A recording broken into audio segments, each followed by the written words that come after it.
job's done.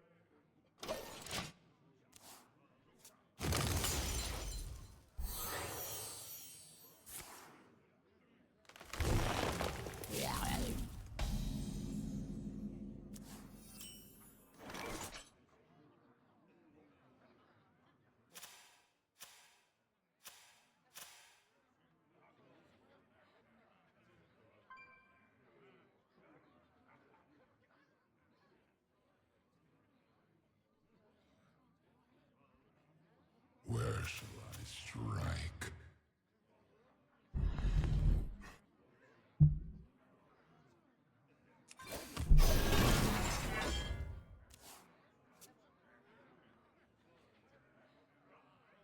Do you think self-comp? That's a very good question. Do we want to talk about that, Walter? I had a very different point of view on this concept to Meaty, who was commenting on it on Twitter.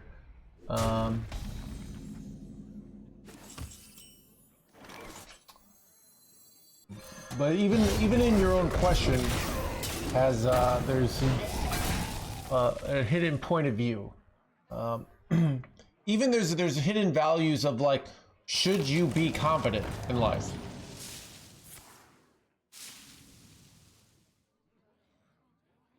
So basically, there's a lot of should statements.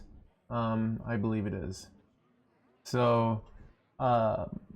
So what do you even think confidence is? But this is actually a very interesting question because there's all this talk of like, you know, be confident, right?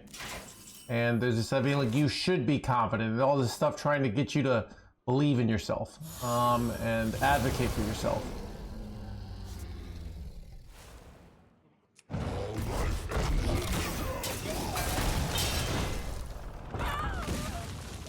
Oh, just kill this.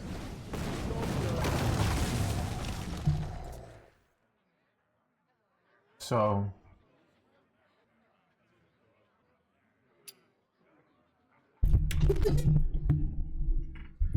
I think when you're younger, most of your confidence comes from the fact that like your parents loved you. First shot, so, and if they didn't, you're not gonna be very confident. But by that I mean like your parents say that you're valuable and you're good, so you're like, they're kind of your whole world. So you're like, well, I guess I must be valuable and good.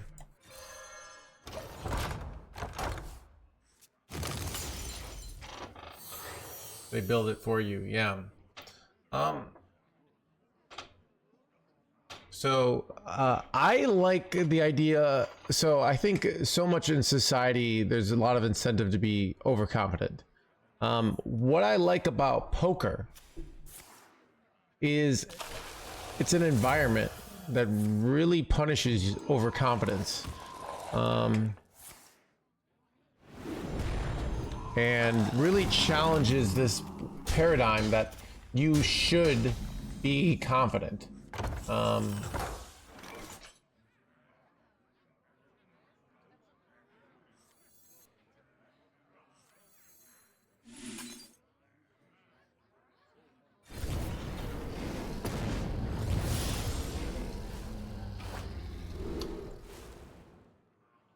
Wait, this would be so good. With this, but like I could do this.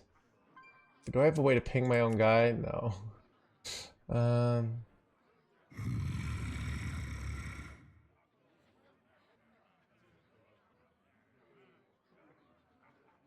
still take this one, so I could like play this and this, but then it doesn't really matter. So I think I could also. Okay, you know what? Oh wait, it has charge. I'm dumb. Oh my god, wait. I forgot about the charge. It's so good, actually. Your fate is twisted with ruin. Burn eternally!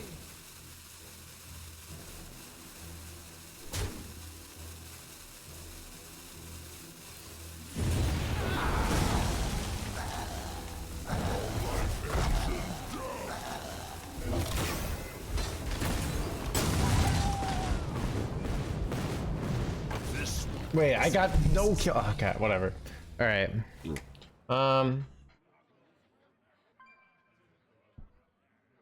So in poker, if you come in like, I'm going to be confident, what's going to happen? You're going to lose a lot of money. And you're going to find out, oh, being confident here cost me a lot of money. Because your confidence, what did it do? It made you go into a situation where you were going to do poorly and invest in a situation you're going to do poorly. And what's another situation? Underconfidence is like you're going to miss out on opportunities, right? Gotta use confidence before beginner's luck runs out. So why would it, but in real life, we try to be confident? Because I think in real life, you're stuck with what you are, right? So like if you kind of are stuck with the hand, so believing in the hand can, you know, that you have, I think I'm cooked here, is kind of in your interest. I don't know. I think I just want to give this up.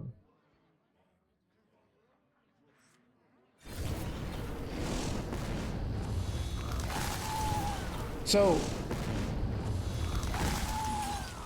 in a lot of things, if you're overconfident, you just waste your time in life. So having a bias towards confidence can be good. Well, what is in sports? Have you ever been on a team where you have somebody who's confident, but they don't deserve it? They hog the freaking ball, and then they mess up. You know? So this confidence in sports, you know, if you're playing tennis, so to make you lose. So basically, I don't think confidence is as needed as people think. Now, if I'm going into a game of tennis, if I'm going to this, oh, I got to be confident. You don't need confidence. You can say like, I have confidence that I will trust my body, and if I lose badly, that's life. Like, it doesn't really matter. Now, somebody, you know, maybe you have confidence that you'll be able to walk, right? And you'll be able to move, and you're not going to die. But you don't really, I think people think they need confidence in a lot of situations, and you can just go into the environment without confidence that you'll succeed, because you could just be like, well, I don't need to succeed. I can just try it out, right? You could argue that's a form of confidence, but do you need confidence in playing Budrid? I hope not. Usually, like, the big reason that people try to be confident is there's a lot of these opportunities in life. The big one is like your first job, right? You got to like come in and act like you can solve all their problems, even though you have no idea what you're talking about. And if you don't, then you don't get the job, and then your life doesn't go anywhere. That's kind of like the annoying thing about confidence in society. You could make the same for dating.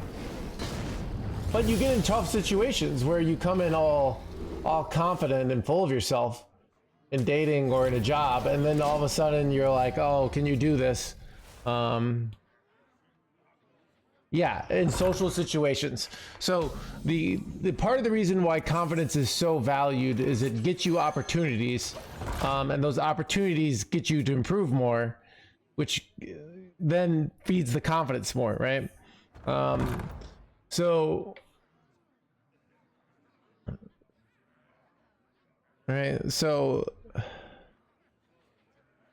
But they're even like part of the reason I think like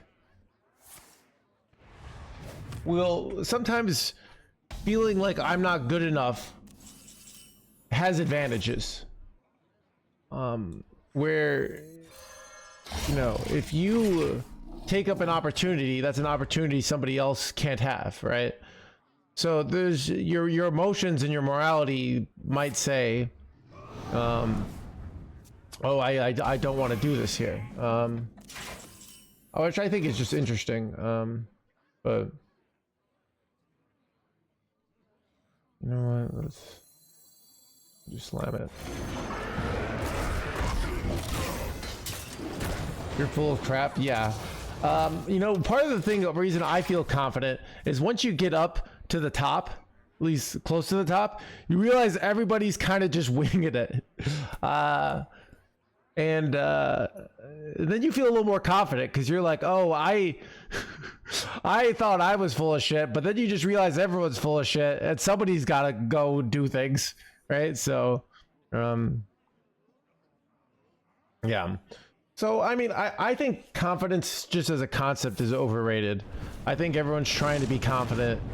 And if you become competent at what you're doing, which eventually the confidence will come, when you're validated by your environment. The validate might be like, oh, if I'm cooking, right, and I continuously make delicious food, I will eventually feel confident, right? That's kind of my take. So I don't know, it's more like you don't need to feel confident in all situations. So yeah, well, confidence is like, you know, you go in believing you're gonna get it right the first time, and the person who is unconfident, like, really, you can be unconfident but go do it anyways. Like, that's what I think more people should be doing in life. Like, okay, I don't think I'm good enough to succeed here, but I'm gonna try anyways because I think even the experience of trying and failing is valuable. You know, you can ask somebody out who's out of your league, and they might say yes just because they're bored, and that could be good, right? That could be good. And you do it, and it doesn't go anywhere, or like, because and that's okay. That makes sense. Doesn't have to go so, like, it doesn't lead to what you wanted.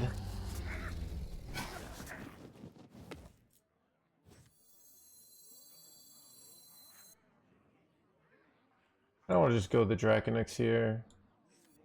I could just lose though, because, like, here's the problem with going the Gladiator here. Is that ooh,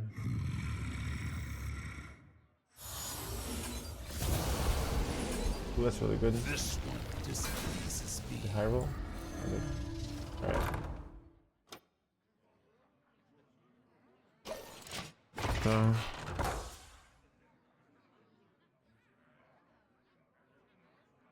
I think there's also, like, part of the point of delusion.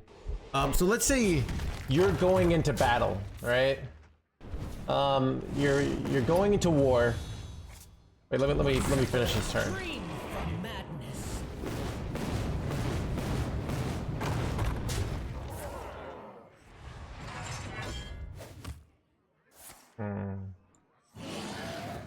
What separates dream from madness?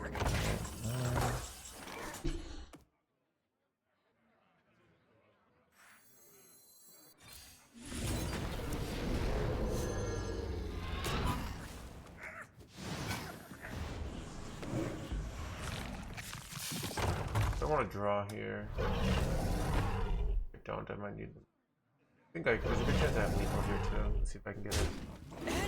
Wait, no, I don't. I have fire.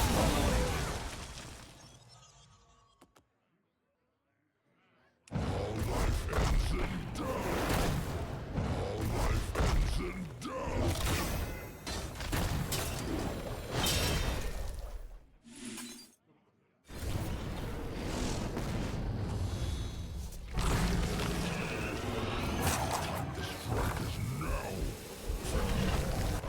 Got him. What did I say? So if you're going into battle, you're charging, right? You're committed, right? You're committed, like, you're gonna kill them or they're gonna kill you. The time for doubt is over. The time to doubt was before you were on the battlefield, right? Or before you joined the army. Now, just being delusional, like, I am the best, these people are evil, we're gonna kill them all. Like, that's what you need in that moment. Like, you doubting yourself, it's too late to doubt. You're committed. So at that point, being delusional is to your advantage. Like, you don't know like their society, even propaganda, right? So that's why I think, like, in certain situations, it's just better to be delusional. But like, there are lots of situations where overconfidence in real life gets you in trouble. And you know, so I think there's something underrated. There's also to being like unconfident and trying anyways. I think everyone says like, well, I have to believe I'm going to succeed, and that's like what my chapter on failure is all about. Is it's go out and try, knowing you're probably going to fail. I actually think is the right strategy in life in a lot of situations. So.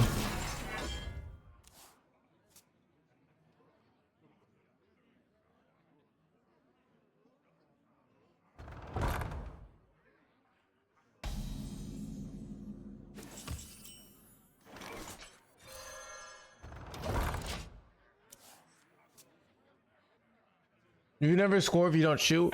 Well, I think the experience of shooting and failing, you're better off having done that in a lot of situations than so.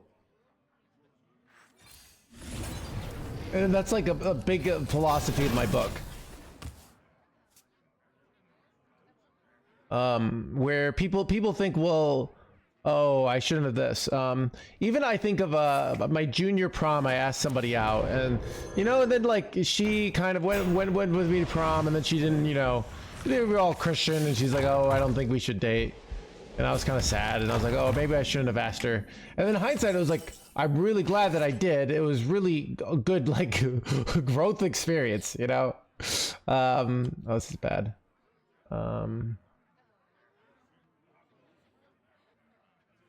Did you? No, I did not. All right, don't worry about it. All right, this is freaking goody two shoe me, and like yeah, that's literally what I said. What do you mean? Did you? Ooh, dude, oh my god, guys! But it was like it was good that I did it. Like that I asked her, and you know, it was a great learning experience. You know, it's what was I gonna say? But yeah, my point is, I'm glad I did it, right? And it was nerve-wracking. It's character development, yeah. So you know, just like the level of, you know, getting a tie on, asking somebody out, getting in the car, driving, being vulnerable, like.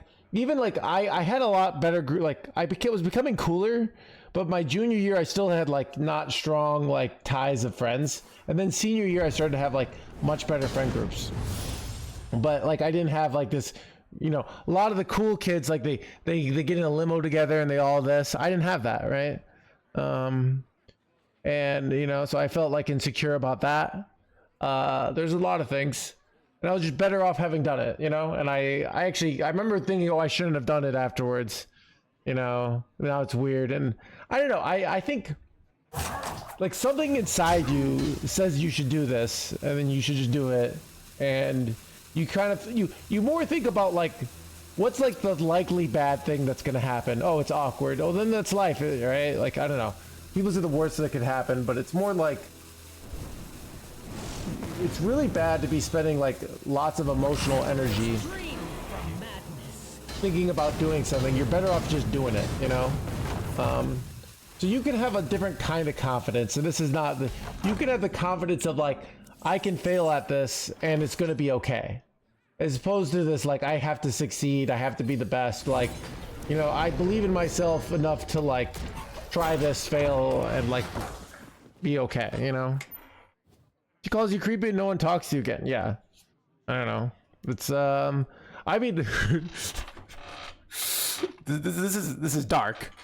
Think about these people who they found out they were, you know, extreme examples like the Harvey Weinsteins that were being creepy over and over and over again and not getting called out until like way later. You asking somebody out and then respecting a no, or you wanting more than not, is not going to be the end of the world. All right? All right? Does that make sense? But it might be weird between you guys. That's okay, you know?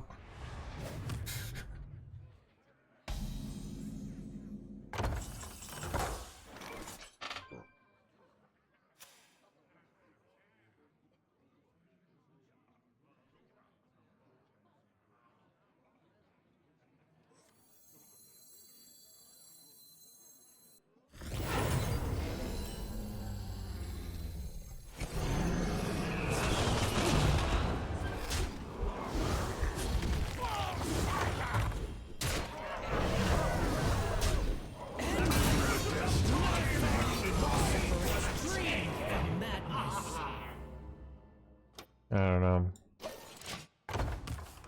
But yeah. I don't know, it's also like,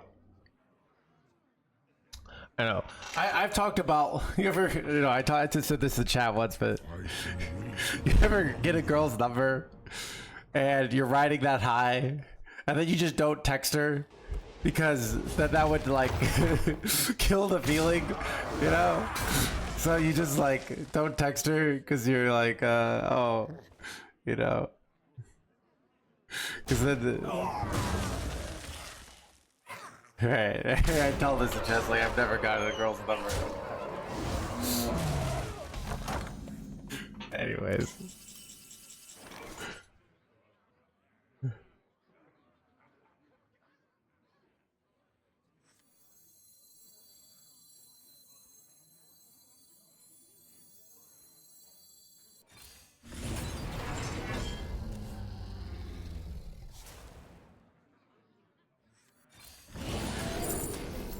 Sucks I don't have the egg here.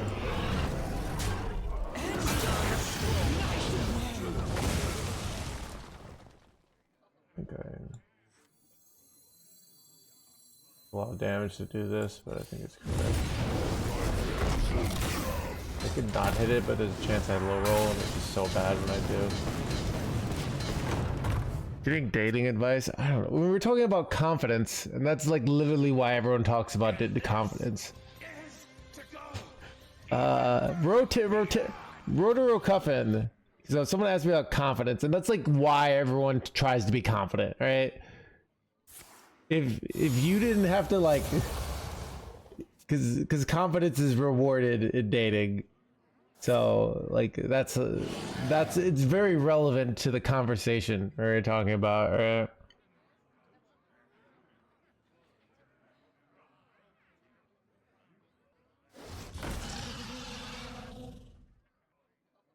Told her my grandma died, so I couldn't go. Yeah, you know.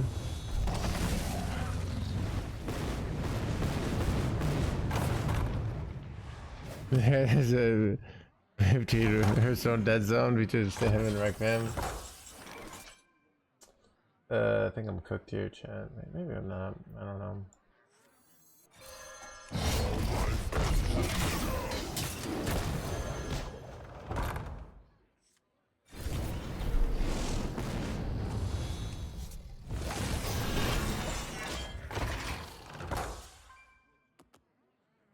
Fraudsters are pretty confident, yeah. Alex, thank you for the prime. I mean, so you can see that's a whole nother area of what confidence is and how do we go about life with it. But yeah, I think it's fraudsters. I mean, the fraudster has. I mean, that's why you know. There's an element of fraud even when if you fake a confidence that you don't have to try to, you know, get a job opportunity or date. There's an element of fraudster in that, you know? It's like, so what was I gonna say? So yeah, I think people should worry less about being confident and more just try anyways, you know? You know, you can ask somebody out and they just are bored because it's a Tuesday and you say, hey, you want to go get falafels with me? And they're like, I love falafels.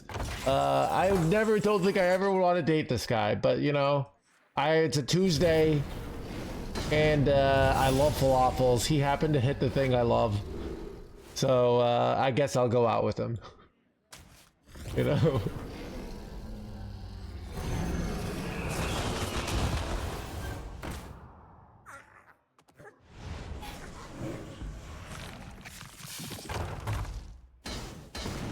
Yeah, I'm fasting, so I'm thinking about food, I guess.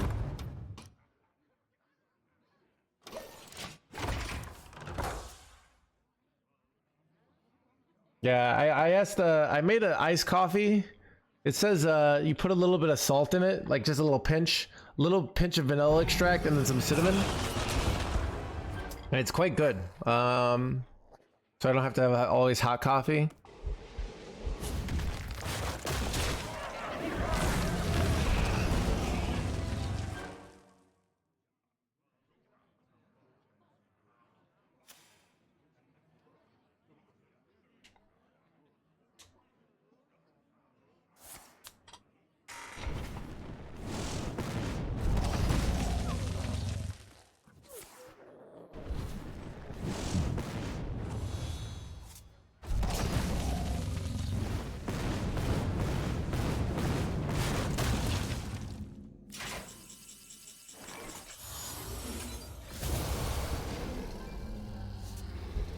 This one displeases me.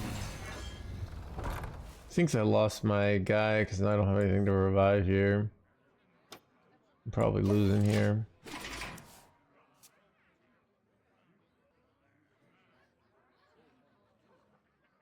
But yeah, generally, yeah, so we're talking, I don't know. I think if you regularly put yourself, like there's different kinds of confidence. I like the confidence of, I can, instead of like, I will succeed, the confidence of I can fail and be okay. I prefer that. That feels more honest and more productive than the, oh, I of course I'm gonna succeed, you know, I'm the greatest.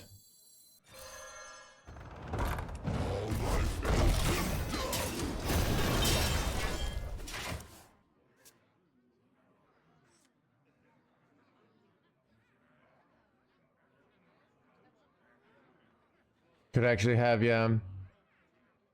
Just I never understood just I can't fail, yeah. So even like what it, you know, this is all in the book, by the way, chat. All right, this is all in the book. But as I said, the idea of of putting yourself in a scenario where you can afford, you know, and when I would coach Hearthstone, the amount of players that have absurd ladder anxiety, and I had to convince them, it was so hard, that this shit doesn't matter. It's a video game. Nobody cares, right? Your opponent doesn't know who you are. Like, it doesn't matter if you win or lose. It's literally the only negative of you losing is your brain knowing that you lost. And it's just very annoying to like try to like convince them that it just doesn't matter, you know? My rig, bro. I know, right? I guess I'll dream this jerkwad. Did I have execute? No.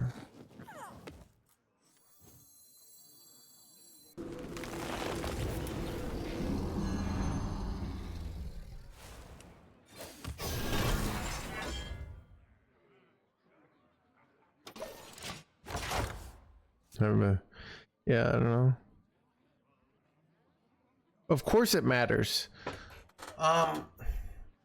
It matters because your brain thinks it matters, right?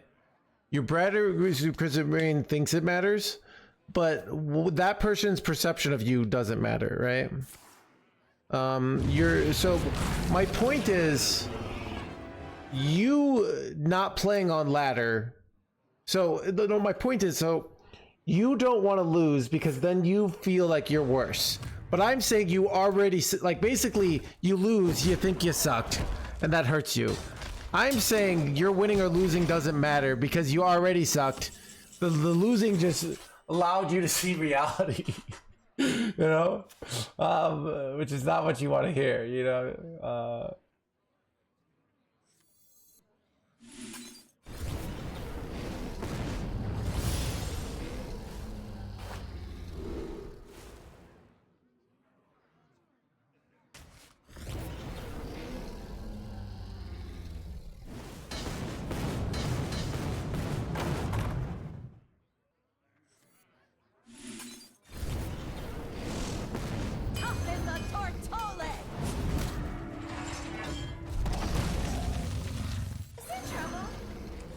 So it doesn't matter. So they would have ladder anxiety.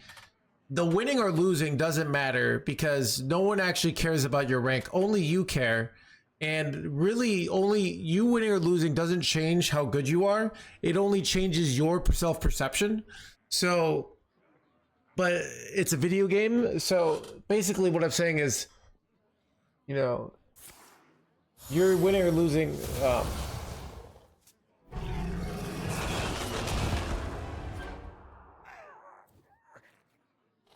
No, the game told you I'm a loser, right? Because it said you lose. I just said, yes, the game isn't lying, right?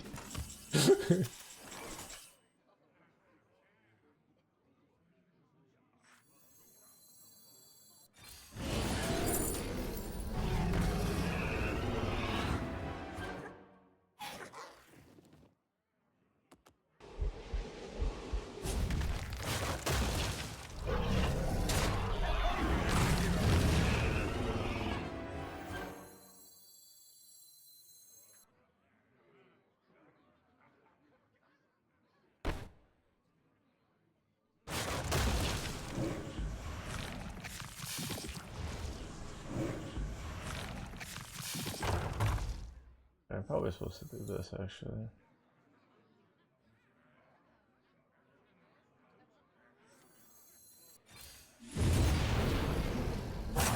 Destroy this now.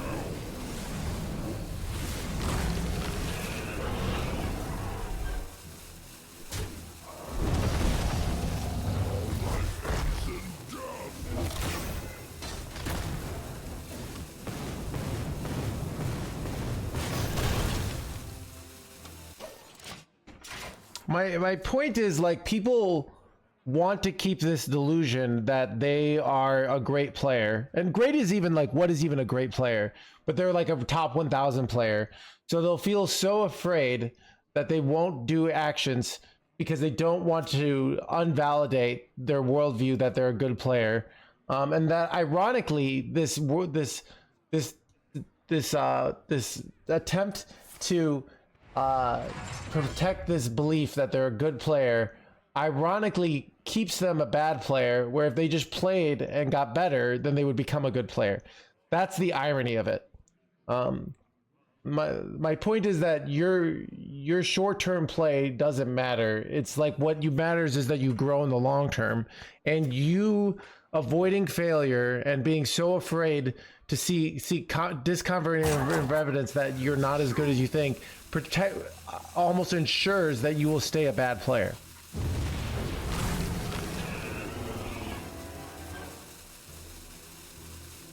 Did you have a ghostwriter? No, everything is my own thoughts. I mean, it's literally, you can hear me talk about all the concepts in the book just from watching your tank, so.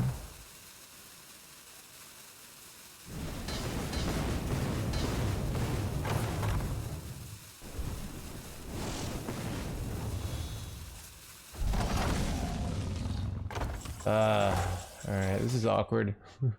I'm out of stuff. I have you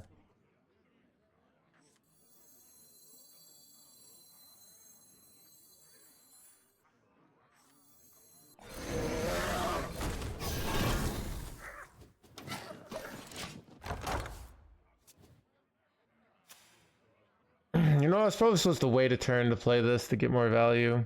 I was just AFKing there.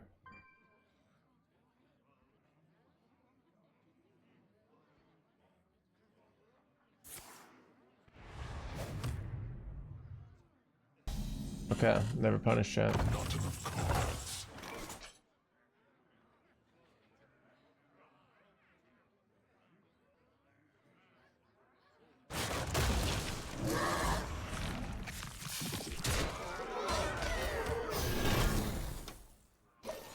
I'm almost out of cards.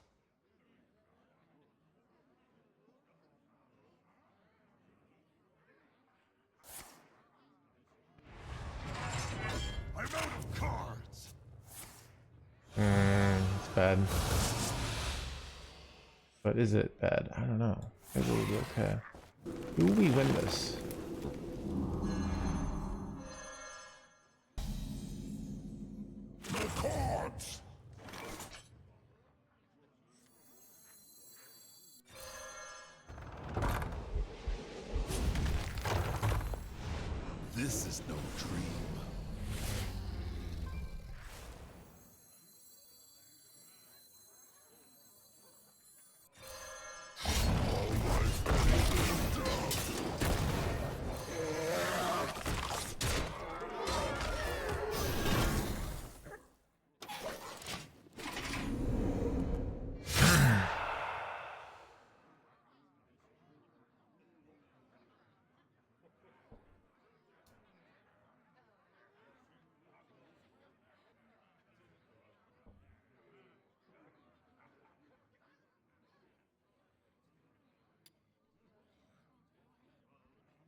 So he has the win.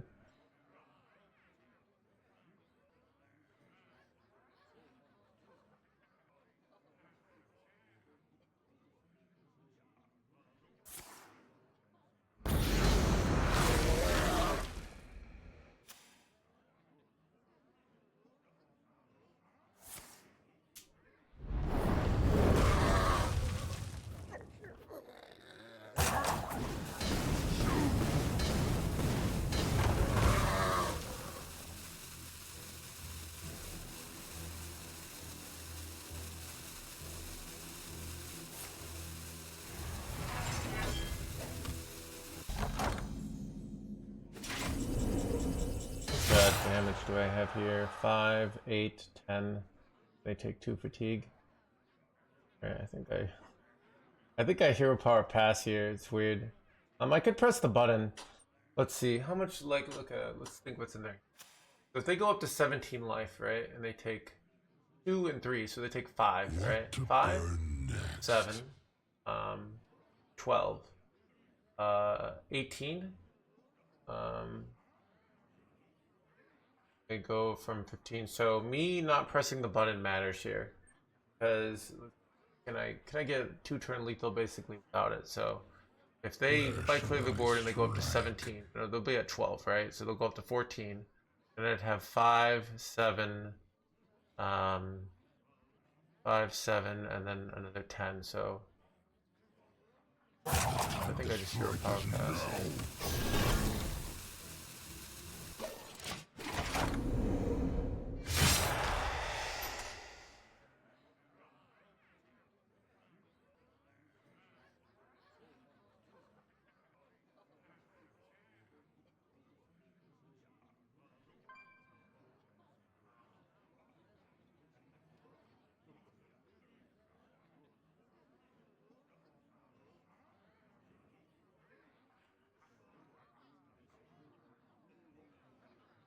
So yeah, what was my overall point? It feels good to win, and you have to think about like why it feels good to win. It feels good to win because you've been validated that you are indeed Is there trouble? powerful, strong, good. You know, it's something in your psychology, and when you lose, you find out you're not good. You know, and that feels bad, right?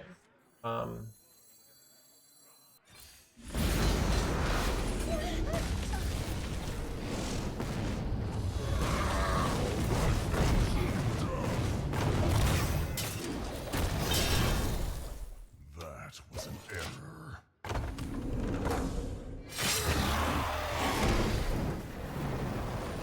It happens when you play. Yeah, so what I'm thinking about is like, what is the actual...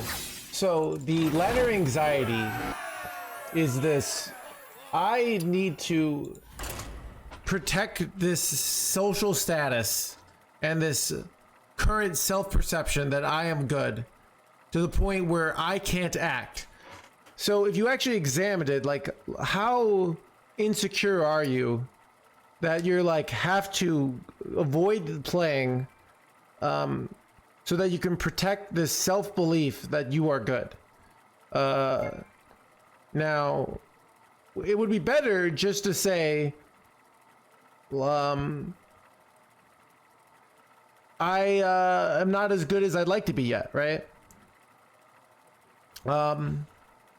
And so even like nowadays, when I lose top 100, I'm like annoyed because chat's mean to me, but I know I can get it back, right? I've been playing this game for years. I know I can get it back. I don't have any doubts that I'm gonna get it back, right? Azeroth will break. I don't have any doubts that I'm gonna get it back.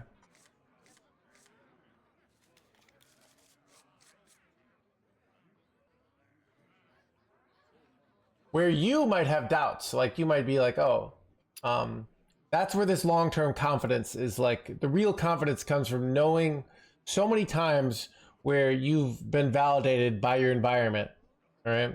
But you don't do that. But so this is like why I said this problem of constantly trying to be confident is it will basically incentivize you to avoid devalidating environments, because when you avoided devalidating environments to keep this self-perception up, you'd be better off just not being confident. And that's actually the irony, that by going to devalidating environments, failing and getting better, that's actually the way to grow long-term confidence. So the irony is, to become confident, you actually have to do things that will make you feel in the short term unconfident. And that's why I don't like this, like, oh, trying to be confident and this obsession with confidence, because the irony in the long run it actually can hurt you. Does that make sense? That's like my whole point, and that's the whole point of like why this, like, oh, all this ladder anxiety and stuff like that. Except I respect that's got the moment you're over top 100.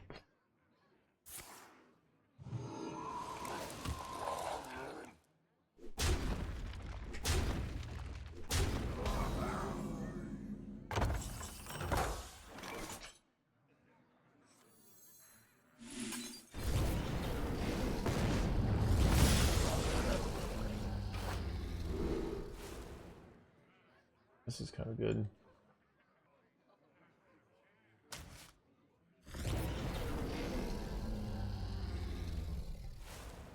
I was gonna go ping kill, but now I'm like thinking I shouldn't, so I can like do this on a future turn. I'm just gonna pass here. Go fail and be confident in the process, yes. So, but when you're doing that, you feel the opposite of confidence. You feel very unconfident. If you're me, you feel this, and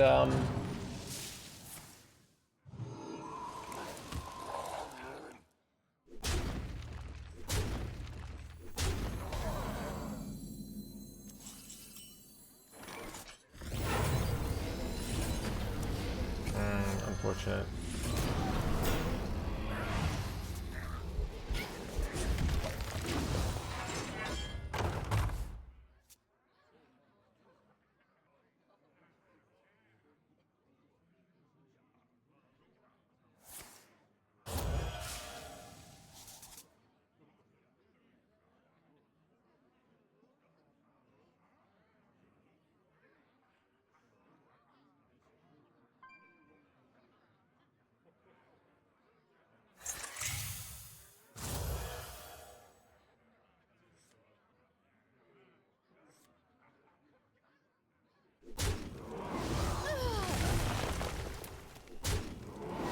They're just gonna give me tons of armor here. Okay.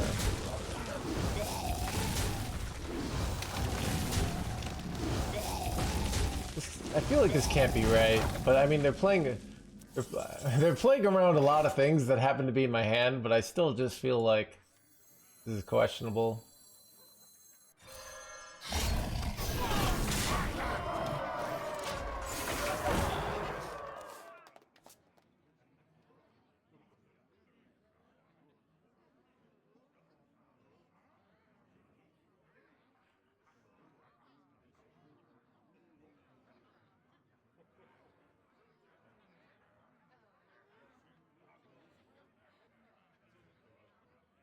Dude, this iced cinnamon coffee kind of hits the spot, dude. Yeah, I don't know.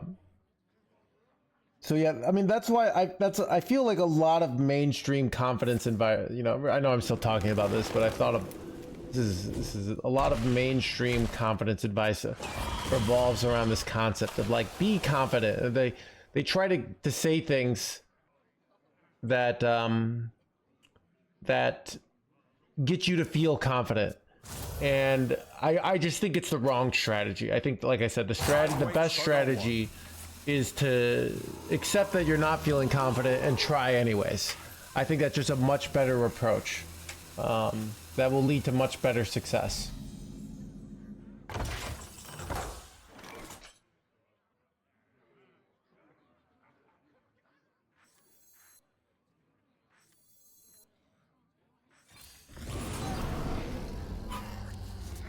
I have lethals here. I'm pretty sure I just have lethal now. I was gonna do the cool play, but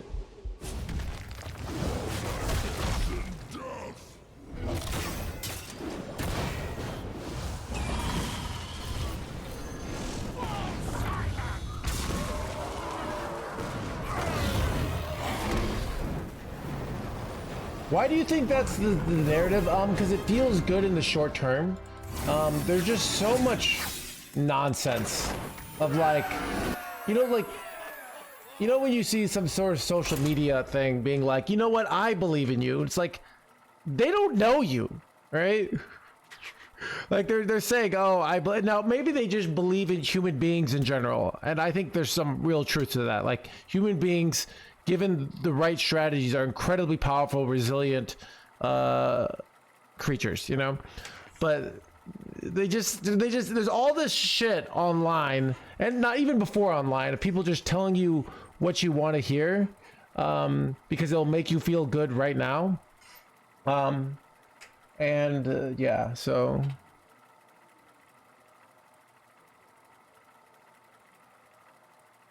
yeah, so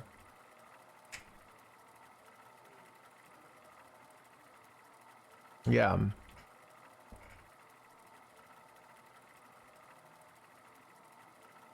Grow self-esteem on people. Yeah, I mean, I think, yeah. I know there was this I'm trying to remember. So let's see, what was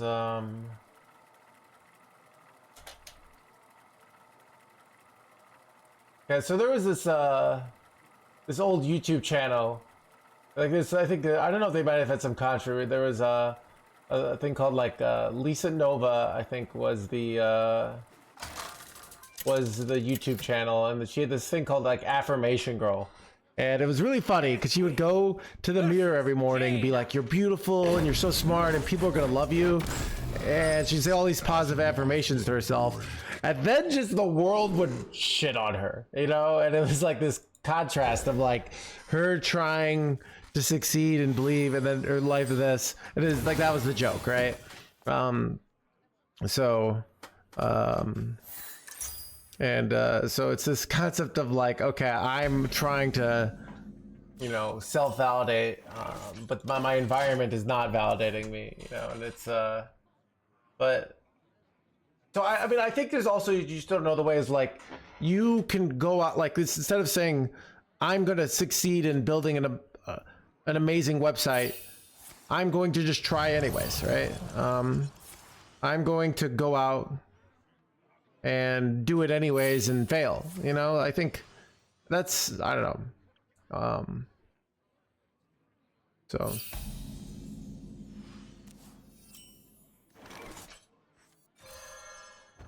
too many people never try, yeah. So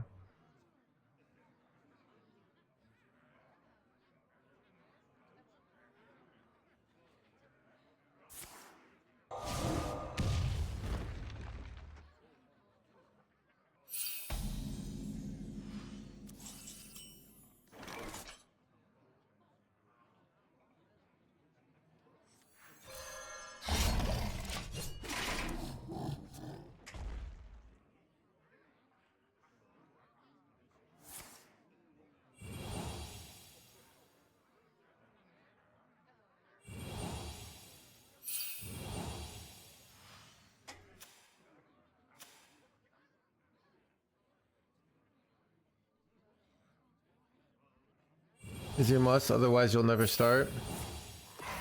Yeah, I don't know. I mean, I kind of, I, at a certain points in my life, felt incredibly unconfident, felt when I had chronic pain, I felt my life was going to go nowhere. I was in constant pain. I couldn't walk. I couldn't use a computer. And I thought my life was over.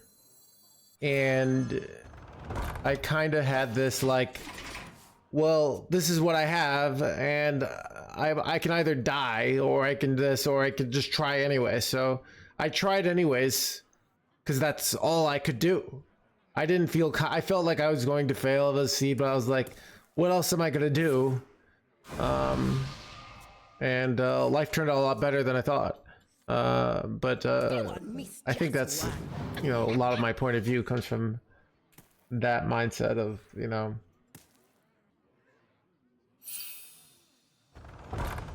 yeah. Your situation is a little special. I've met lots of people with health problems, Ursha. I don't think my situation is as special, or isn't that unique.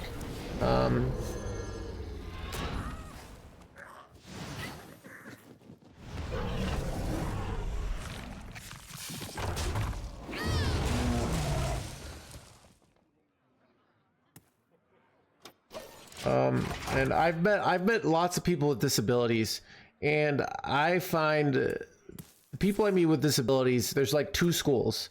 There's it's very sink or swim.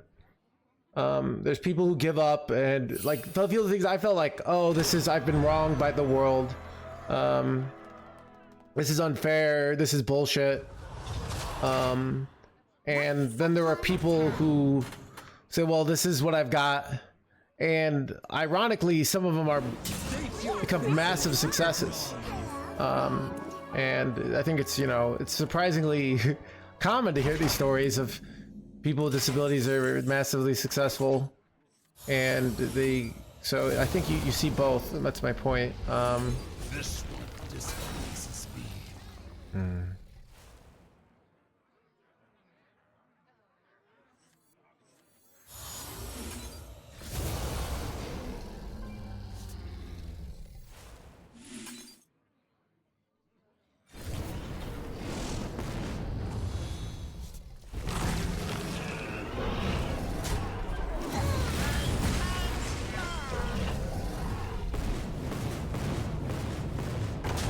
Yeah.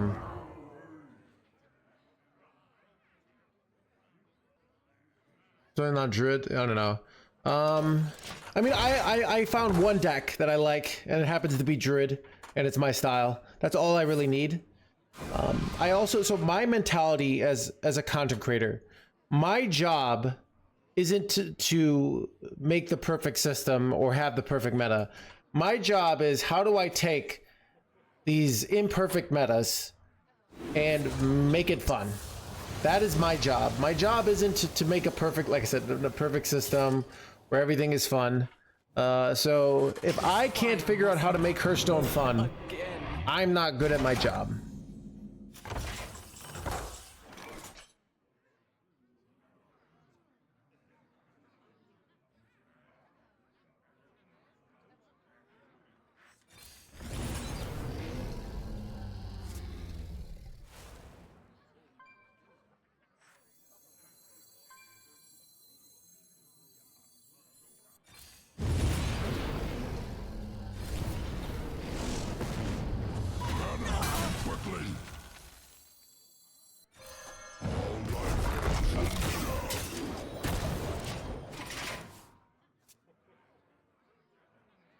Sandra, a huge amount of games you just lose.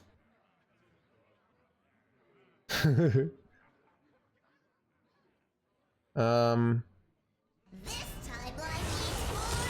Yasandra is a good value card. It's not a value meta. Dilutes the res pool, and the more I realize it, the more I realize just reviving Draconix over and over again is better. So The sands of change. Draconix just destroys boards so effectively.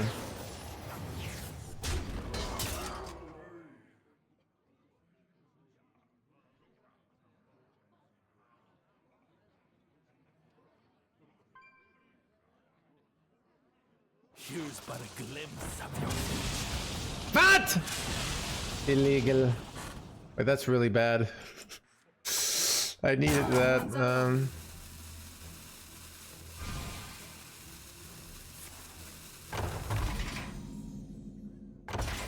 Ooh, at least we have good draws here.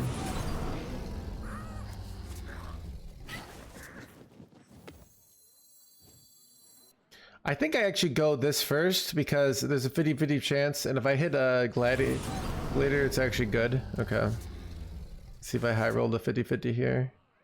Do I ever have lethal? If I hit it, no, I don't. Got it.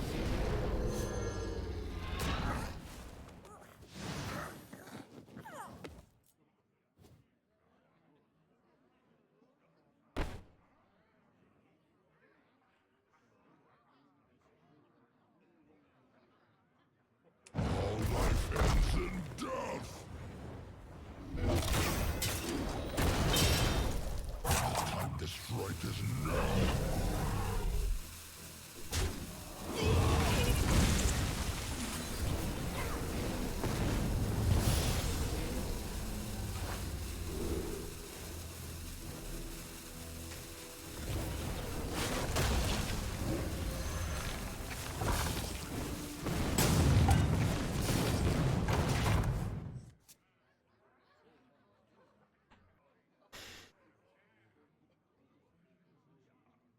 It's sad. Yeah, Ysandra's a fun card. How are you? I'm doing good. I'm fasting today. I went for like a 2-hour walk. It's 60 degrees out. So... Son of a... My location's chat. Okay.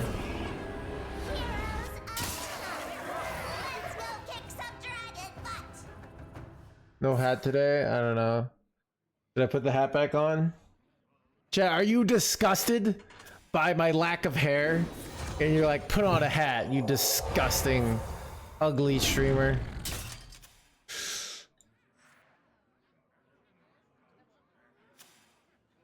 What?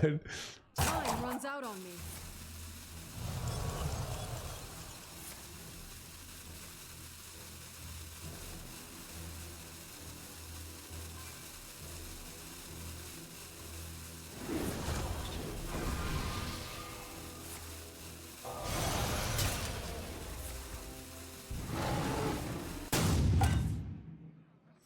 All that just to die to Axe here.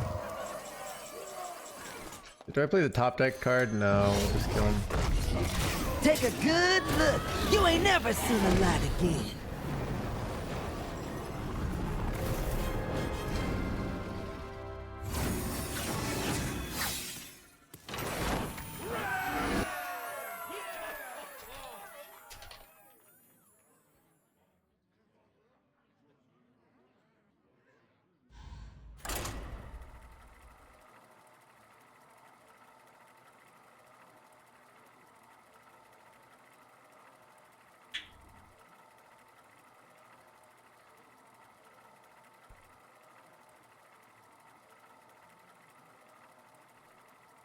Alright, dude.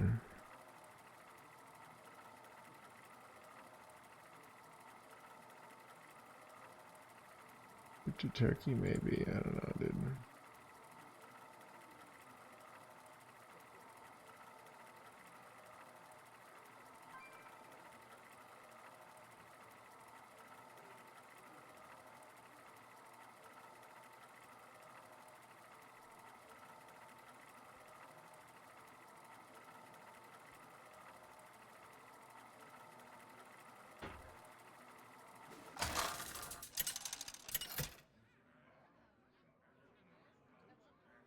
Deathwing versus Malfurion. I must protect the life. At last, Azeroth will break.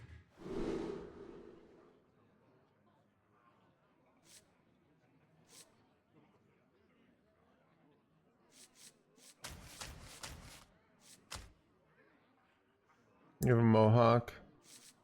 Don't have a mohawk. Chat, I should just put on the hat. I can't put on the hat.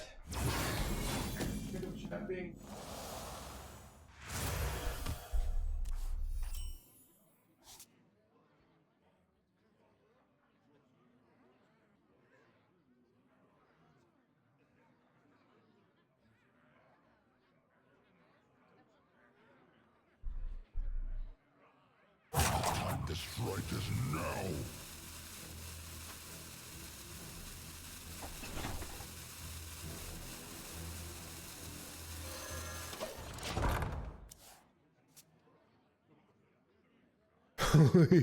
Into the hat.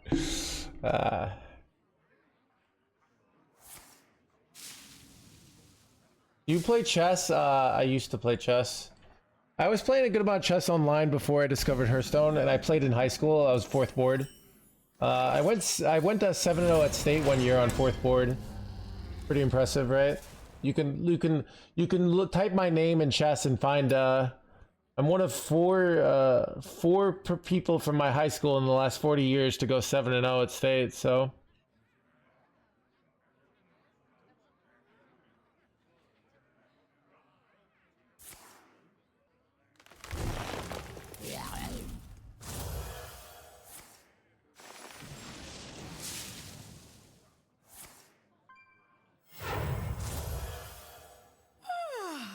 Must have slept in. something is stable in this world. No! Chat, you gotta be joking me.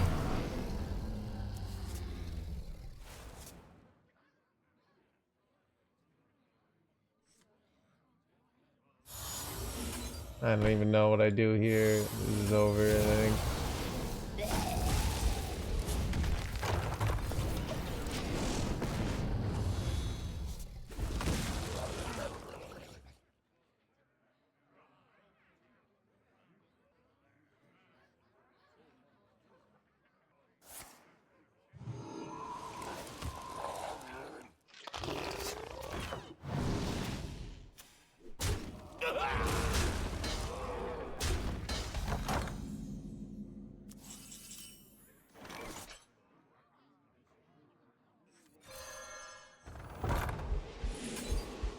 This one displeases me.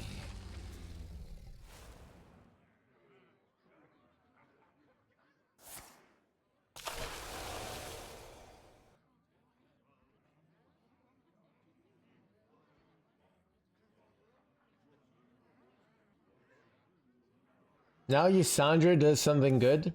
You figured out that, hey, when you draw both your patches, having more patchers. That is going on the list, yeah.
Oh god, I think it's over, chat.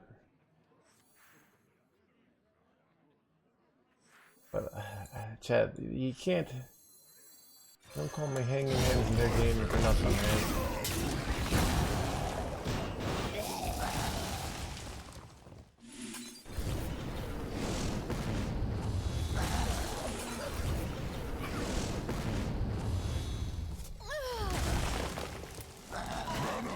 Quickly.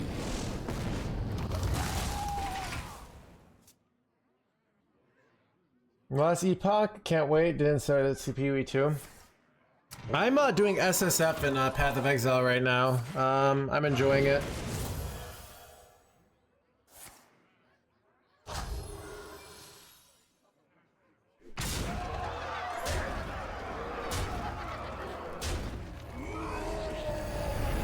Do you think it's possible to maintain around a 90% win rate over 200 games in Legend? I mean, it's statistically anything is possible, but reasonably, no.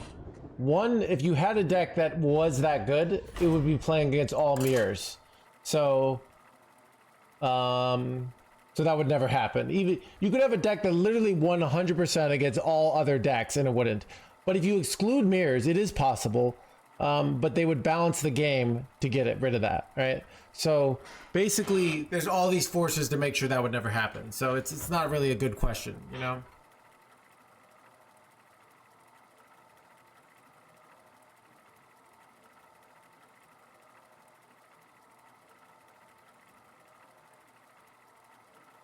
Who's the Casey missing? So the SSF is great this league because you don't have like it's all just tier maps, so you can use your map for anything. So that makes it so much nicer that you don't have to find all these awkward maps. So your average chatter pretending to be smart. Is this stream mainly chatters trying to like be smart and then me telling them why they're idiots? Yeah, actually, your point of view is completely out of line with reality. My name's NoHandsGamer, right?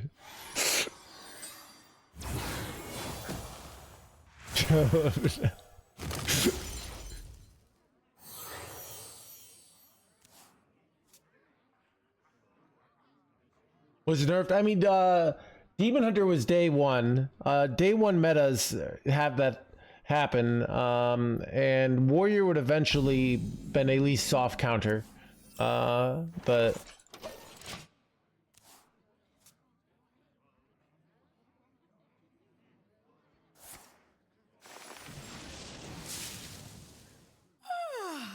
Must have slept in.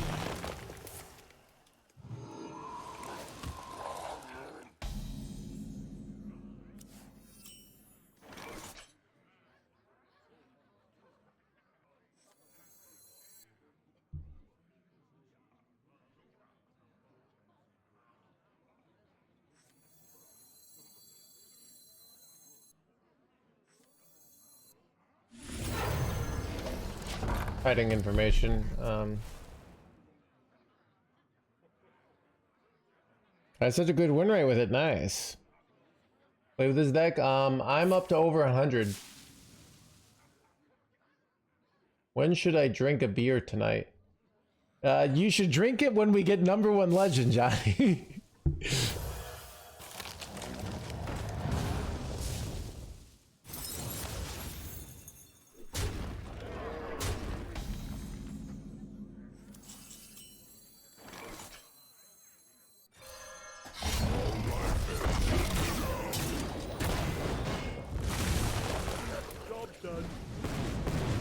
You gotta be joking me!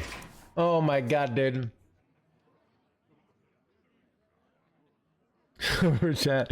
That reminds me of this is that Rodney Dangerfield joke where he's how's it go? He's like, oh, I decided to only smoke after sex to help myself quit smoking. Haven't had a cigarette in 2 months, but my wife's up to a pack a week.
Do you think, I still don't quite understand what you're going for in your question. I mean, it's possible if the game devs, like, I mean, if there was a deck that good, like, people would know about it. Like, you wouldn't need, like, it to be a secret, you know?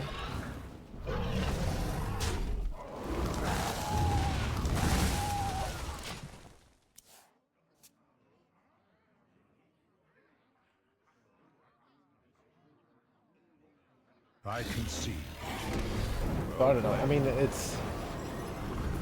you could have a deck that actually has a 60% win rate and just high rolls theoretically to a 90% over 200 games. I mean, it'd be like a 1 in a billion event or something, but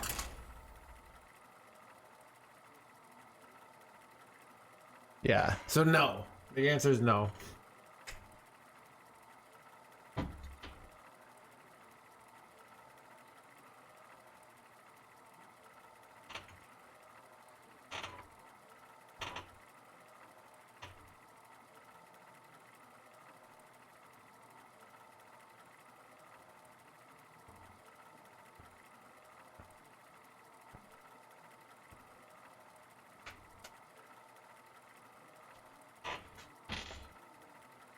How does that do against Shaman? Shaman's the only other class that I do really well against. I think I'm 4-1 versus Shaman.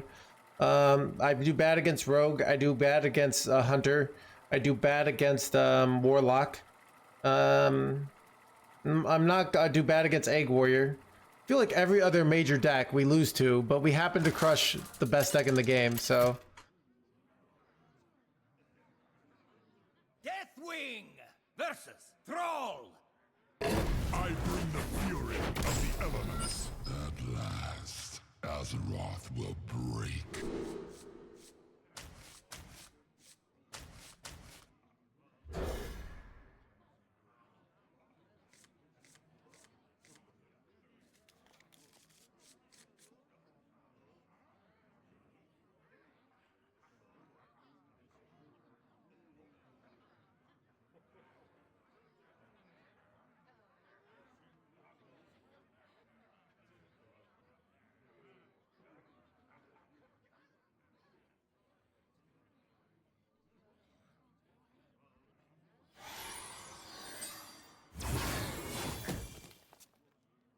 I hear you.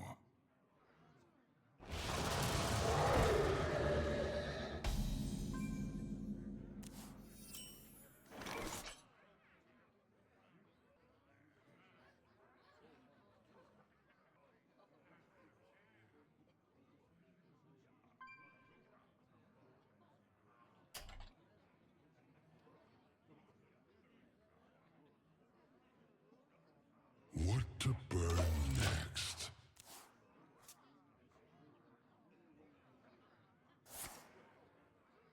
Brothers, I'll handle this. I'll handle blade.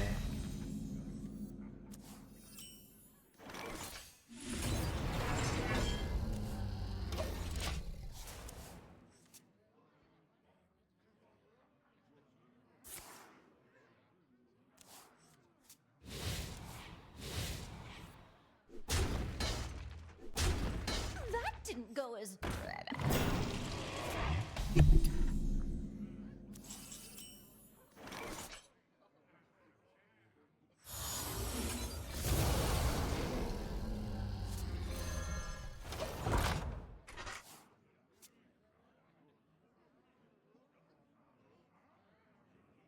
Nothing gets past my houndy boy, houndy boy, houndy boy.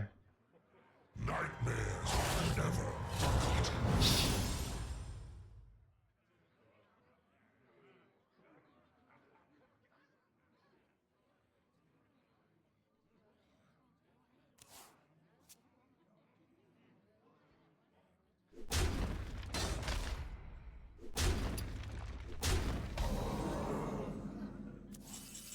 Ah, I should have a top deck.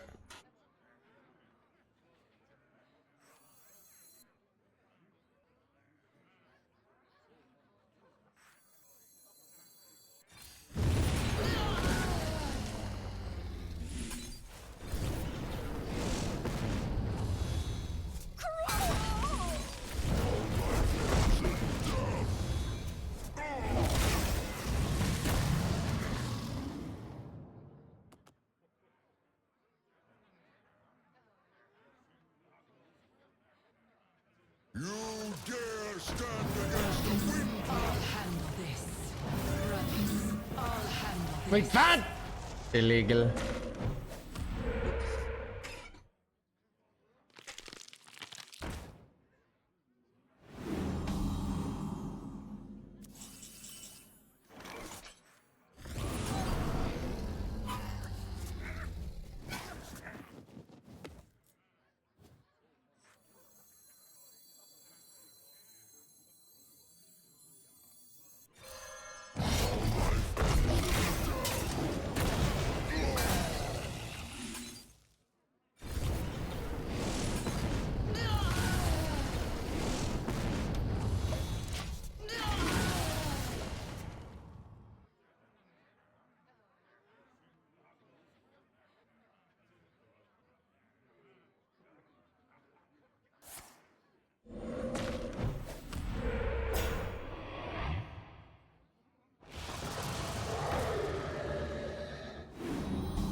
That's a weak turn. Ooh, nice.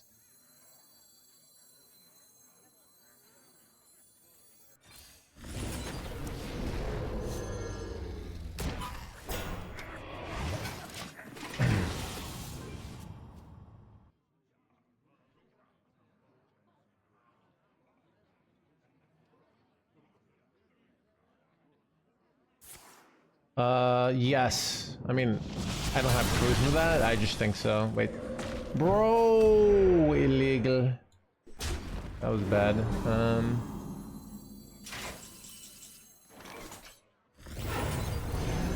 Yeah, double hex ends it, but most people don't run double hex. So.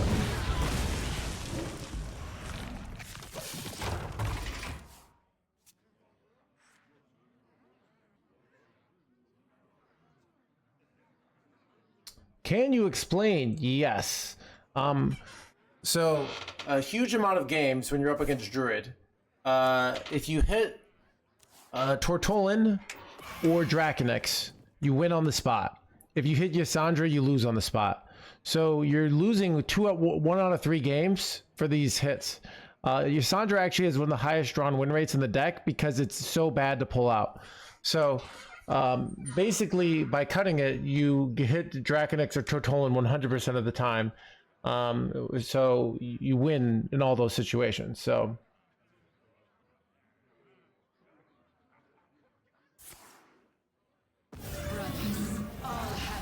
And just going all in on Draconix and reviving it over and over again. Even Yasandra like has board space issues, so it's just not as good as you think. The problem with Draconix is it's hard to finish off the game, but that's what we have the 3 mana location for. That tends to do quite well at finishing off the game.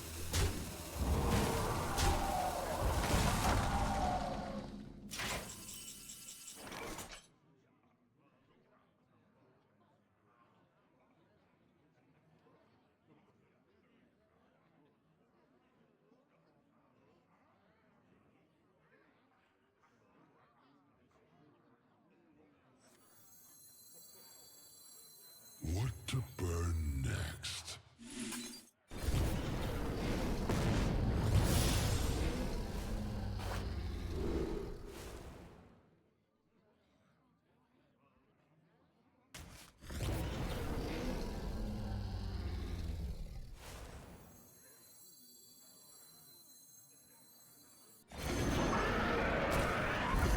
Great. Shit.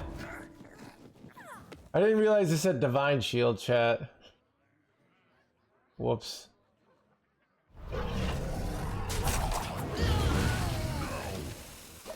I just didn't even pay attention. All right, that was a botched turn, but it's all gonna be okay when we go Saladrisil, do a ton of burst here, right?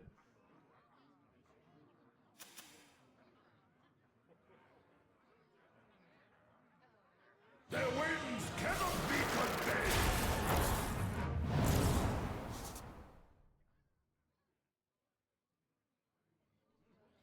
You talking about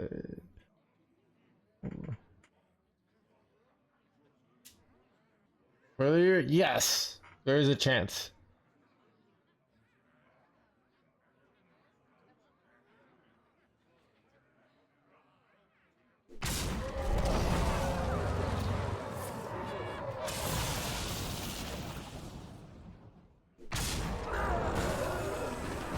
That's annoying.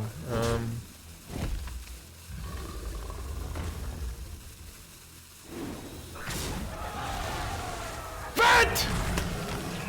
Illegal. Holy. That sucks.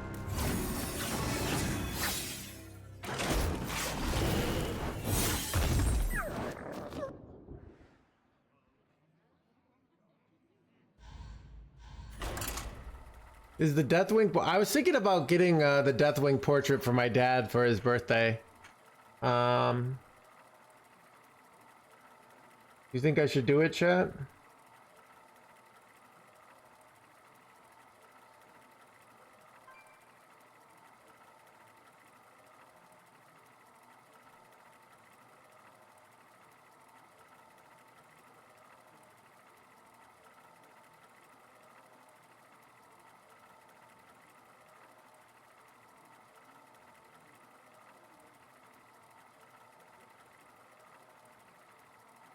A tablet. Your dad plays Hearthstone and approves of online purchases. Give him something real.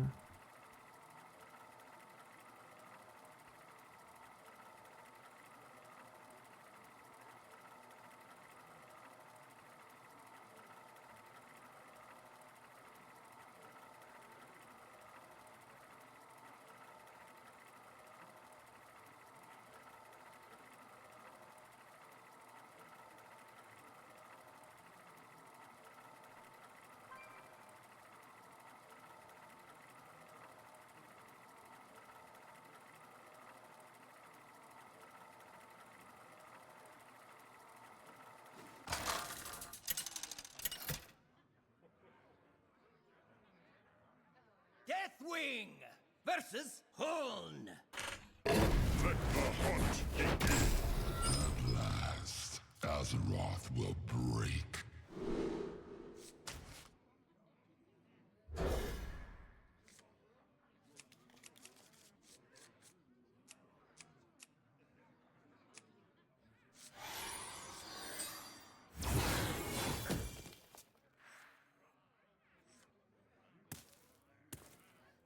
Silver arrowheads. An excellent choice.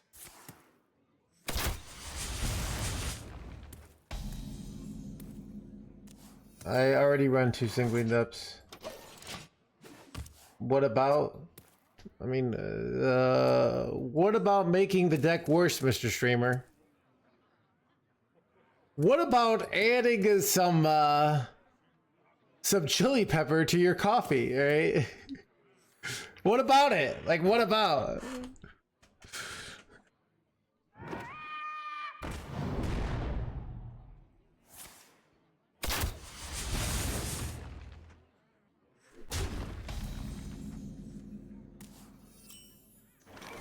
Great top deck. Extra huge top deck. We went from like probably gonna lose to almost for sure gonna win.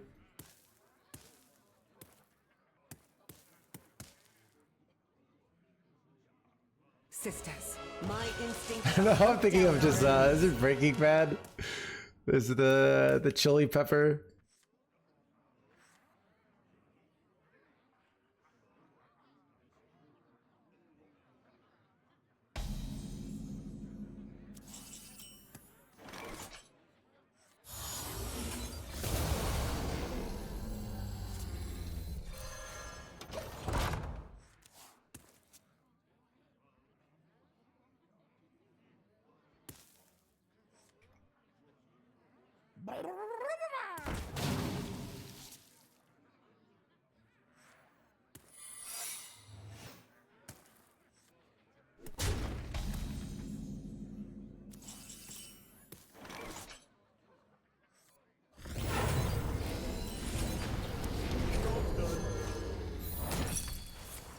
Fat!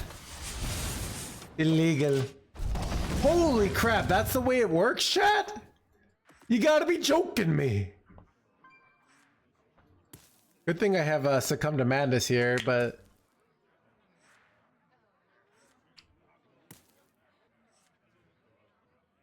Alright, it's actually probably good that it was in Tortolan then. Wow, Pressure Plate just wrecks our deck.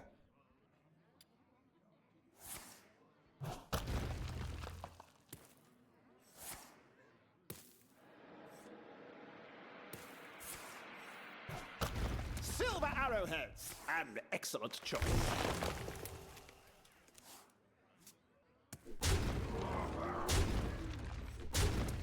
Bro, this is what I mean, dude. This freaking Hunter deck. I'm at 6 life. Nothing's happened to this game. And I've already lost.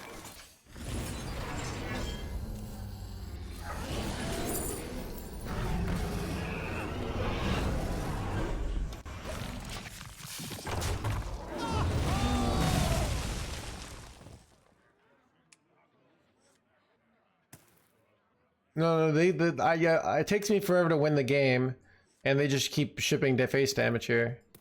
Why did you give him a 5/5?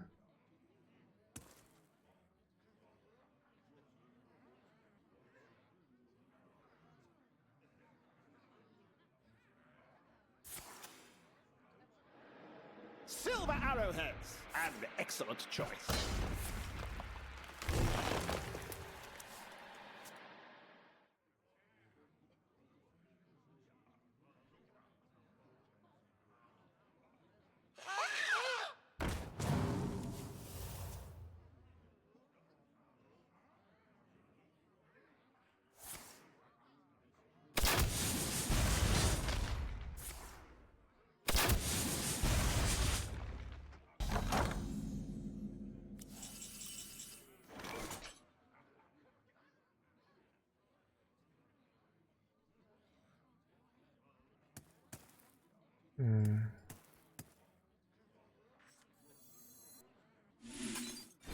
Man, I'm probably supposed to kill my own thing there. I don't know why I didn't. Need something with lifesteal. Alright. So we can give this charge? No. Alright, so we play this, and we just pray they don't have any damage here. It's like the only way to win, really. They don't win by, I don't win by hero powering. I have to pray that they have a terrible hand here, and then this saves me. Yeah, I was dead anyway, so...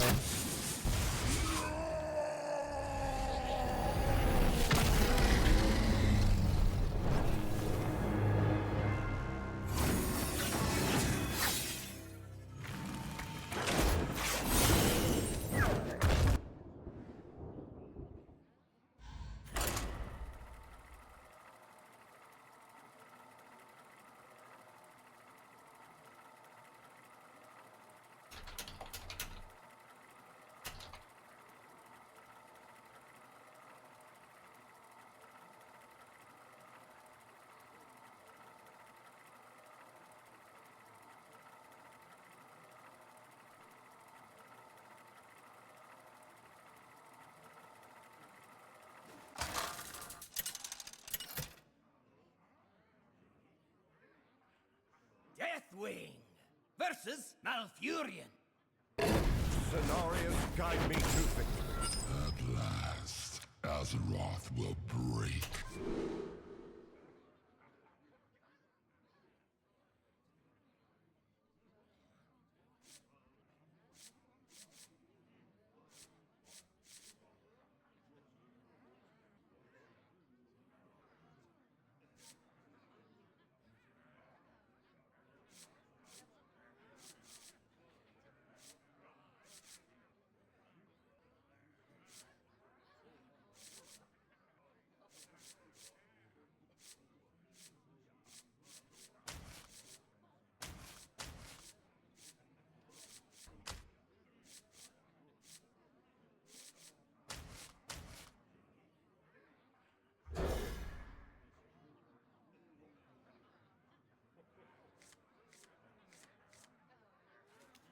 You gotta be kidding me.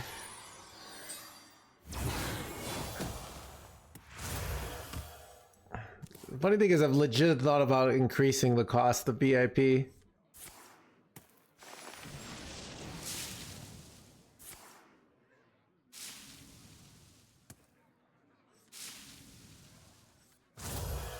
Time waits for no one.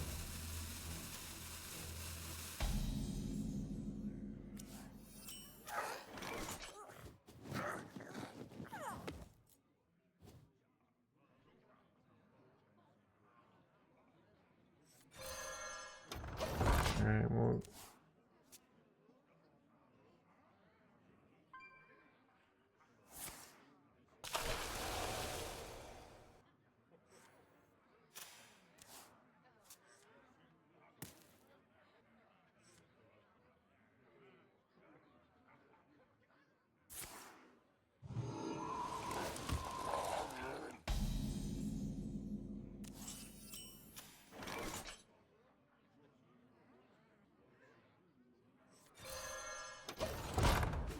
Alright.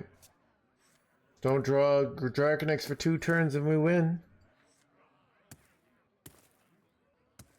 Gonna custom video? No.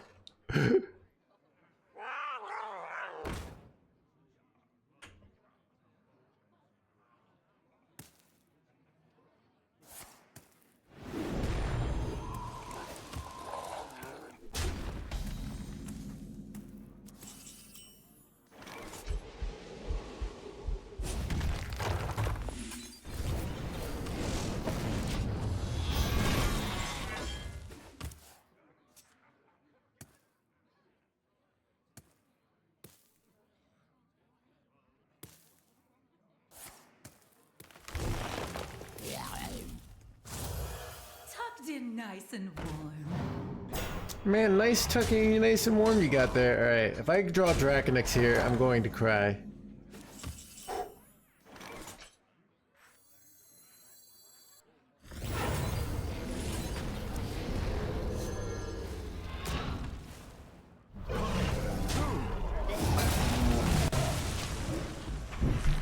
Got him.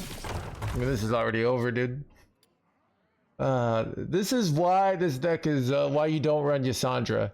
Because Yasandra, like, the game is over every time you do this against Druid.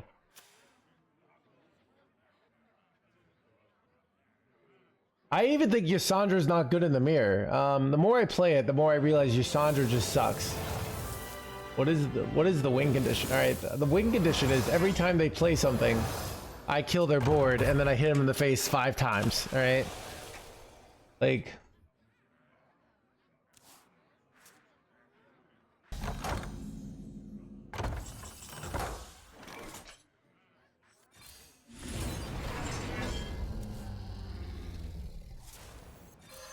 Take pride in your skill.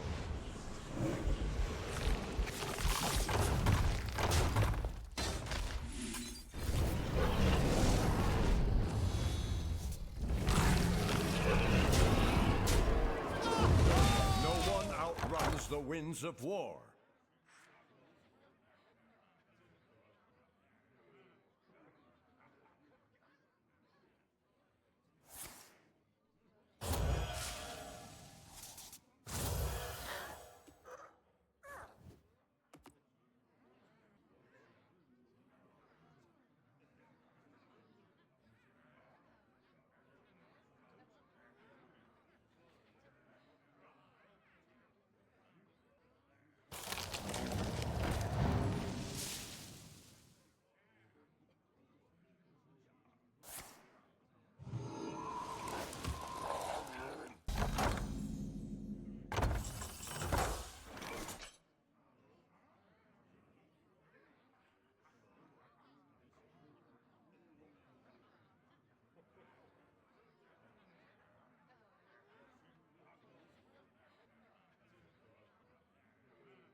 Where shall I strike?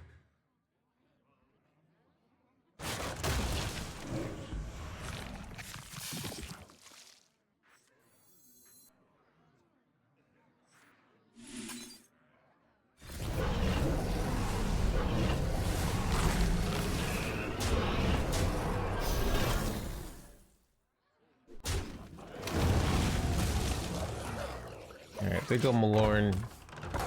Do I have lethal? I'm pretty sure I do. Druids of Azeroth, Wait, maybe I don't. Oh god, if they win because of this Malorn bullshit, because of the Marriagesil, I'd be so mad.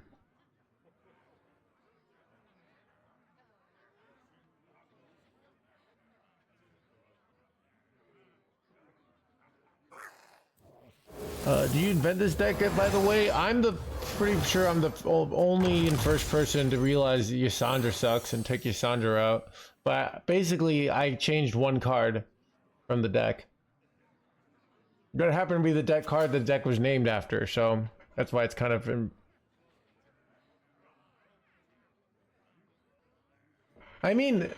Because now it's a Draconix warrior instead of a Yasandra warrior, so I really created a whole new archetype when you think about it. No one.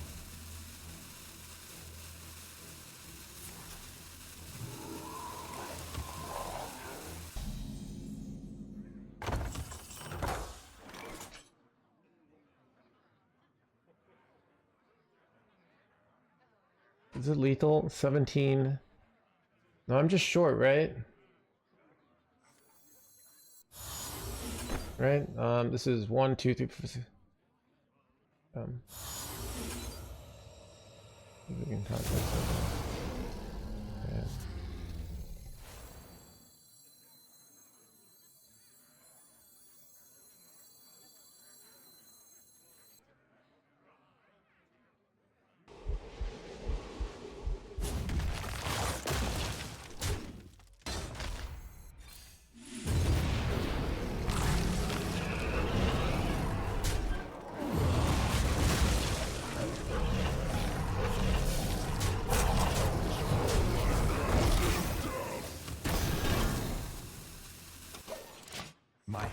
is too full.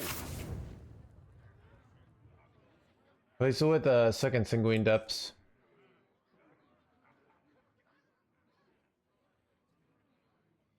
Forces of nightmare. Do it, right?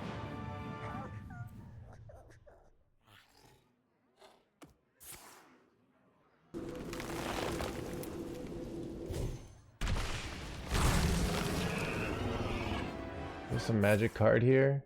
Yeah. Bring it up here.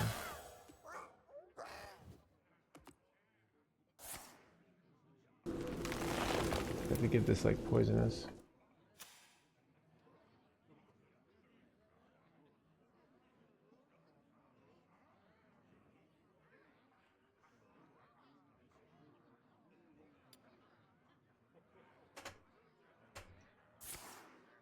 Time waits for no one.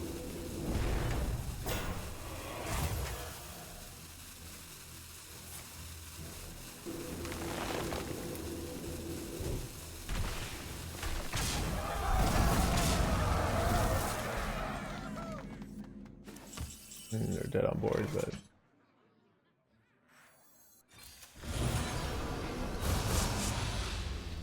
I cannot thank you enough. I can see.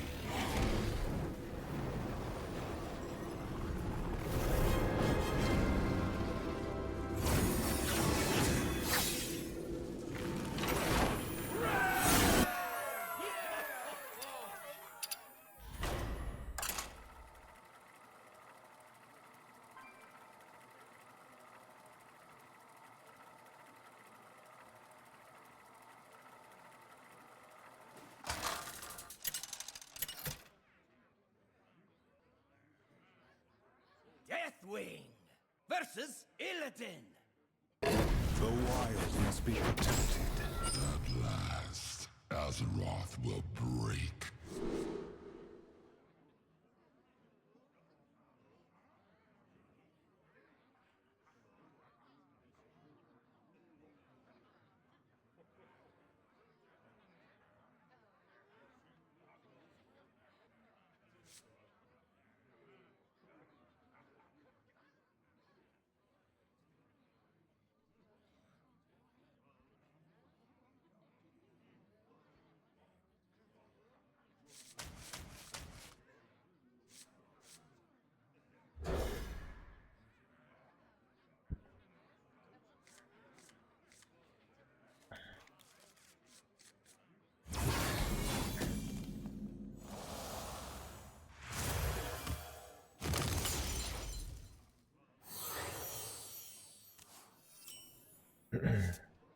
Job's done.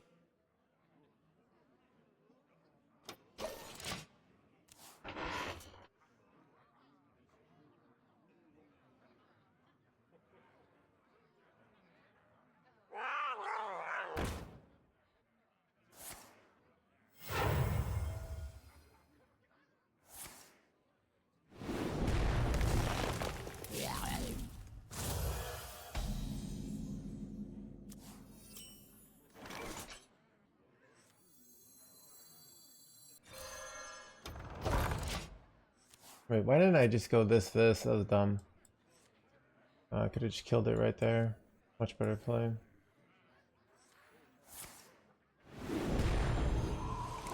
There's autopiloting, man.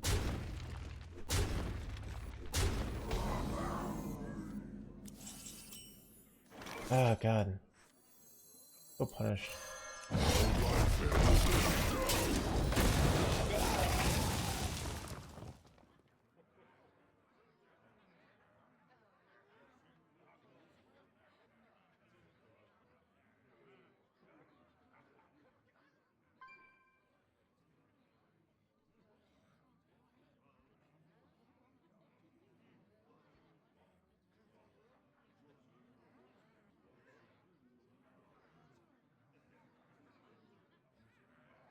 I mean, I would have been really ahead here, but I don't know.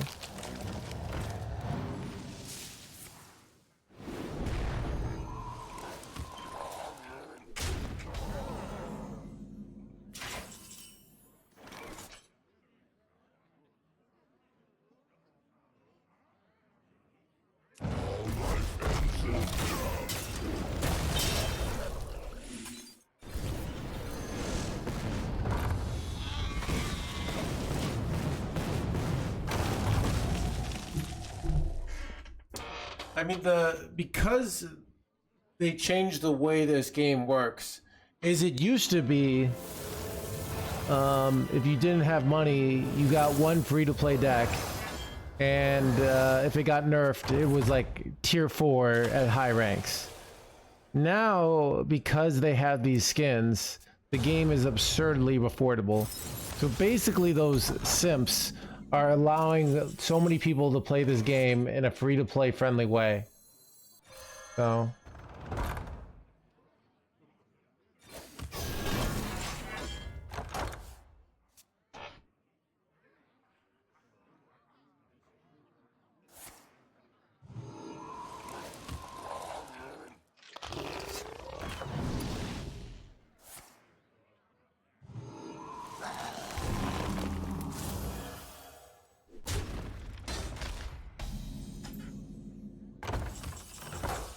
Here we go. Son of a Tortolan chat. Fortunate.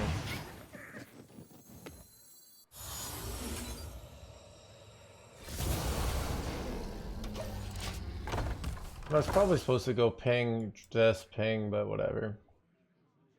It's actually awkward for them here.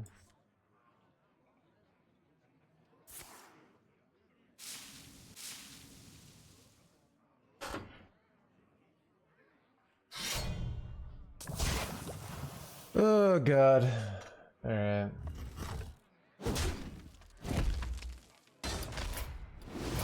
So this is the 50-50 and then they hit the 23%.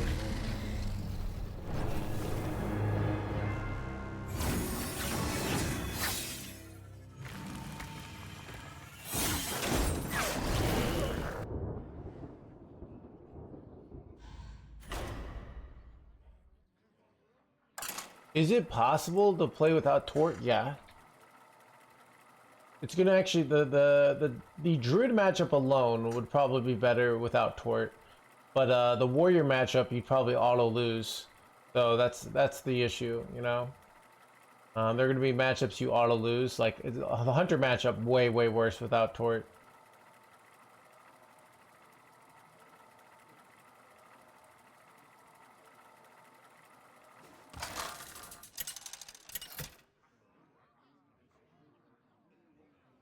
Deathwing versus Garrosh.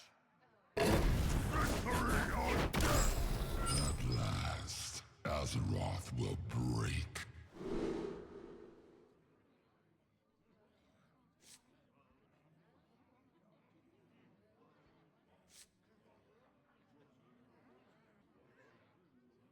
Yeah, I know this. I saw. So there's like a Chicago influencer. This is, I don't know, my celebrity sighting that I follow. That just like, oh, overexplained game. Never mind. Overexplained game. All right, I throw away everything away. Look for Gladiator. So we're up against a warrior. Most likely situations the mirror. I'm gonna play my single in depths here. All right.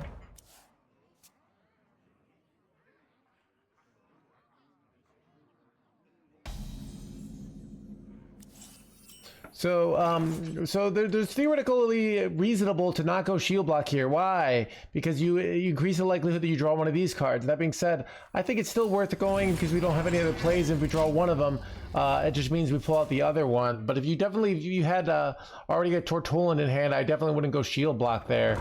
But you know, even I also want to draw cards like Clutch.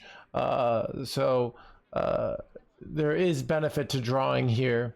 You know, if you pull out the Great Draconex and you don't have a Clutch, they just remove it, and then sometimes you have to wait a long time. So it's worth it, I think, to draw here because of that. But so I have no real play, so I'm gonna hero power pass. I mean, it's the only play other than just not hero powering. Gaining armor is better than not gaining armor.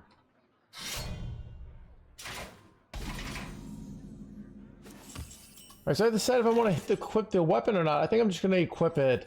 Or often we go Gladiator next turn. If we hit Tortolan, we like weapon and hitting and getting our Tortolan up to as much health as possible.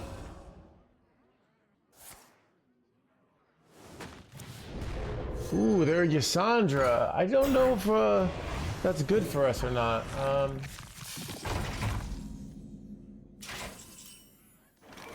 Alright, so I'm going to go my own Gladiator here first. I don't know if this is correct order.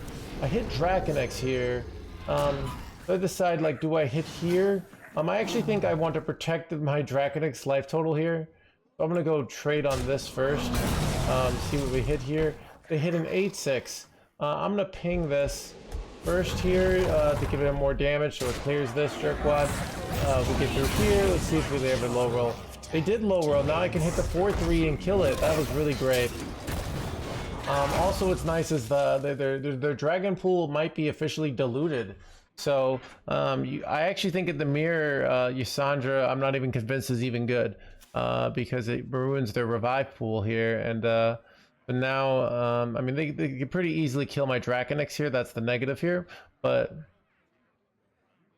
we're in a spot where things went really well there, basically.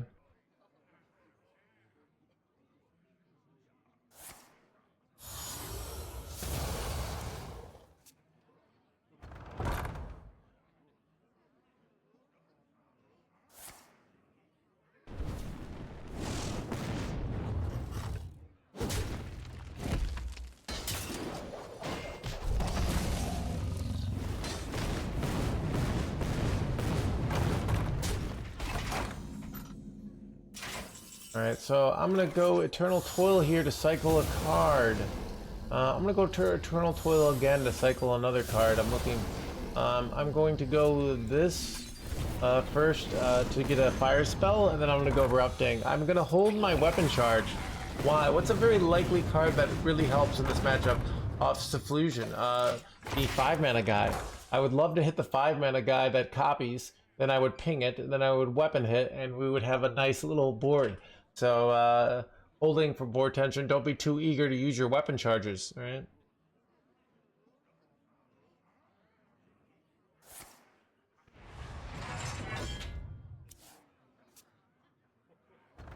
That's quite bad, though. They have a lot of burst here coming, but let's see if I can get the high roll that I was talking about here. So I'm gonna go this first. See if, but we also could hit something like another Draconex. A lot of things to hit. These all kind of suck, chat. You know, it's interesting though. I wonder if I wait this out, I can potentially self damage on a future turn, get the reborn, and make a giant minion. So I think I'm just gonna take that. I could go for the glory, but I'm just gonna wait it out. Ooh, I have another opportunity to hit the card I want. So let's hit this again and see if we hit something good. Ooh, do you take?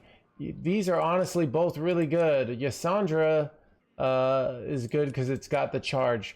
That being said, I think a second Tortolan is even better. With the +4/+5, this will be very annoying for them to kill. So I think that's better. Yasandra is bait here, I think. So I'm going to take the Tortolan here. Even the not drawing cards in a long matchup can be relevant. So now we're pretty much just hoping to play our Tortolan, and we're very likely to win from there.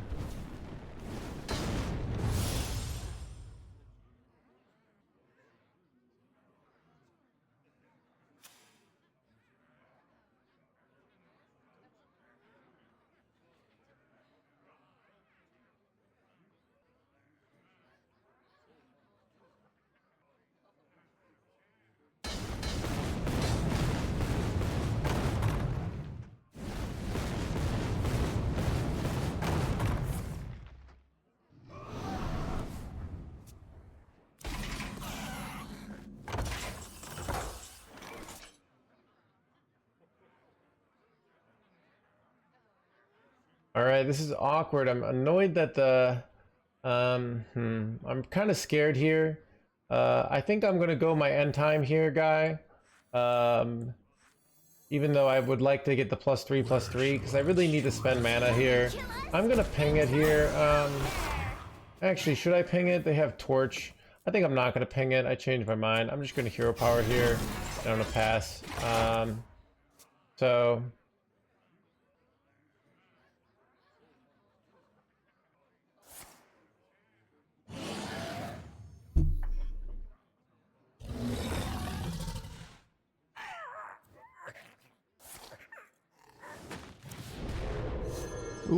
hit Draconix. That's quite bad. That's really bad. A son of a gun, chat. Alright, alright, alright. They got a copy of Dragon. Wait, that didn't work. Alright, they screwed up badly there. Okay, okay, I gotta go. Okay. So this is annoying. Blah, blah, blah. Alright, I'm gonna draw. Wait, do I have. Oh, I hit my own Draconix here. Alright, let's draw first here.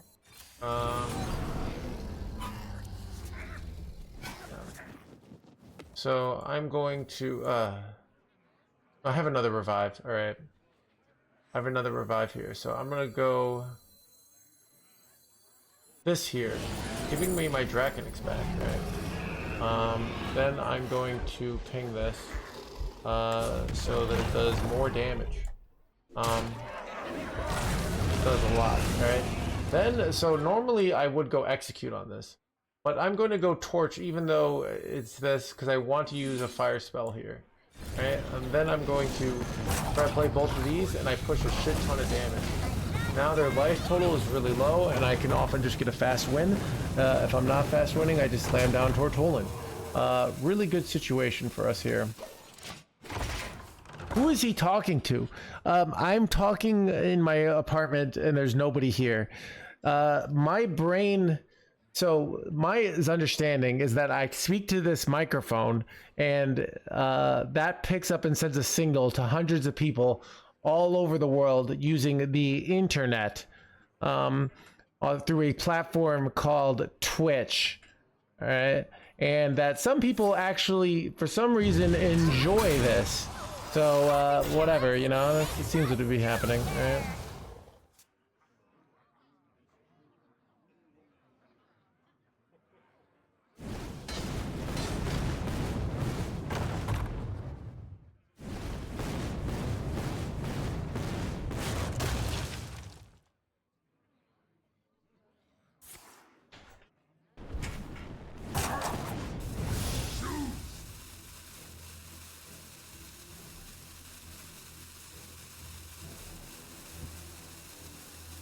Armament upgrade complete.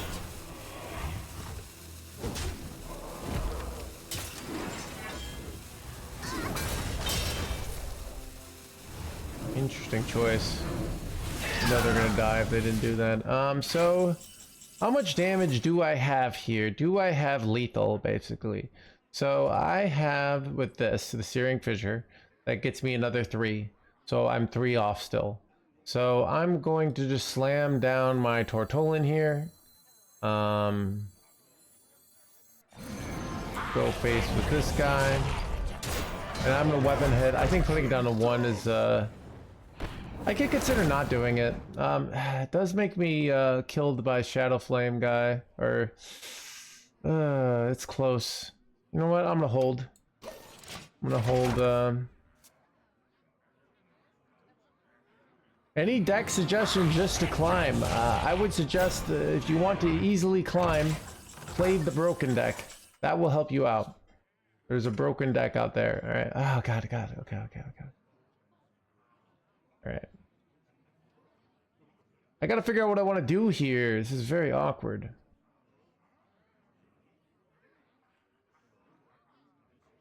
I think I want to save this. We're in like a kind of a weird war here now. I'm going to trade this first and then go Siped and Growth because I kind of want armor here. I'm gonna ping this. Allowing me to do a bunch of damage. I have the advantage, and then I'm just gonna hero power here. I have a much better Tortolan here. I don't weapon hit or use these because it hits the Tortolan and gives them armor here. So they're going Saladrisil here, but this isn't actually that good because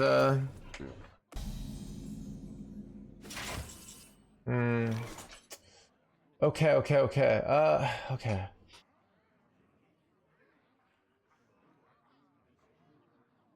I can't execute both these being untargetable is very annoying.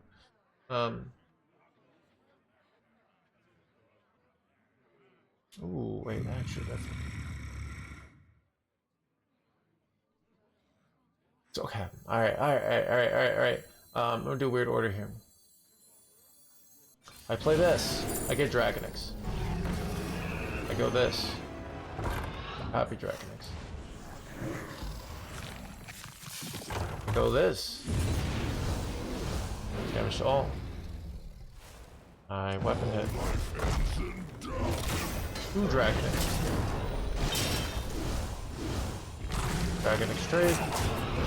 Dragonix trade. Base. Button. Button. Lethal.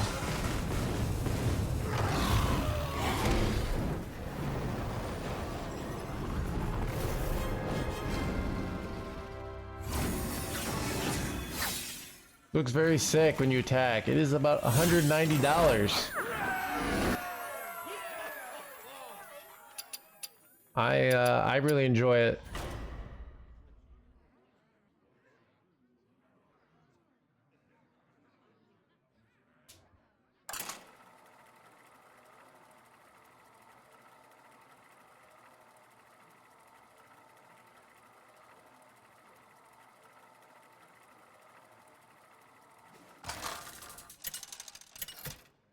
Sorry, Zach's lore. Deathwing versus Illidan. Oh yeah, chat. I was saying, I saw, so there's a Chicago influencer that just like shows you cool things to do in Chicago, and I saw them on the corner. I was like, I'm pretty sure that's them. Like they have like 300K followers. Like nothing. That's not like a real celebrity, but it's like a Chicago celebrity. And I was like, oh, I think that's them. And then I went online and like found out they were like it made sense for me to see them there because they were like promoting something there. So it was kind of cool. I thought about, but like I was just on my bike, so it would have been weird to be like, hey, So I did it, but essentially I didn't know it was them, but that's kind of cool. Just seeing someone that, from online. I've been following this person for like 4 years, so. Hello, fellow celebrity. Dude, that's your instinct, if you're like talking, you're like, hey, just so you know, I'm also a celebrity, so, we're just we're just both celebrities here, no big deal. You know how it is, fellow celebrity.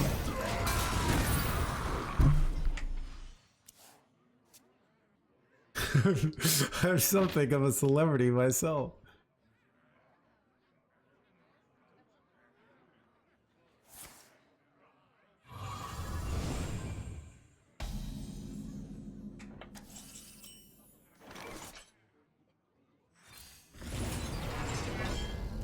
Son of a Dragonix, chat! You gotta be joking me.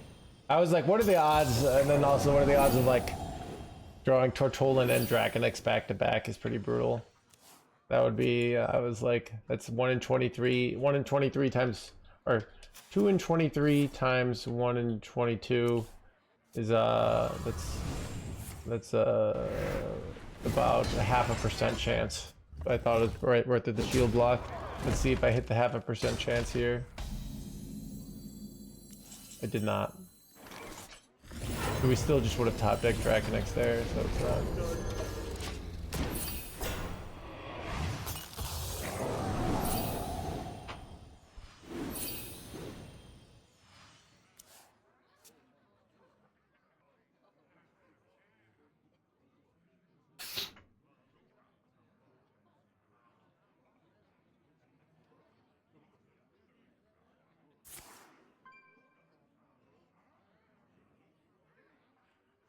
Why did you cut Yasandra? Short answer, it's bad.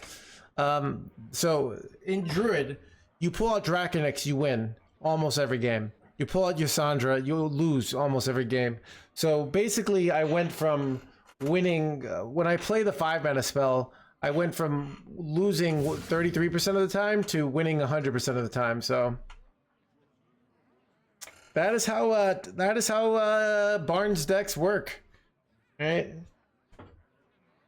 When there are gonna be games where you just win on the spot on turn 5, and there are games, yeah. Ooh, missed a spot. They will never catch me.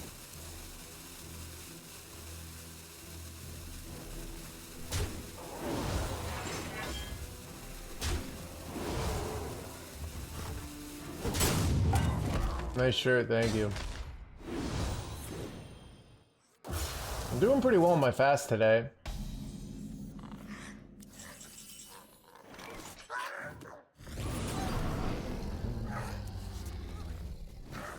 Fire spells in my hand.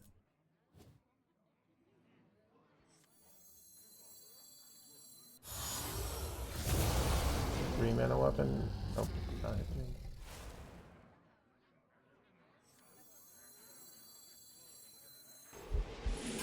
This one displeases me.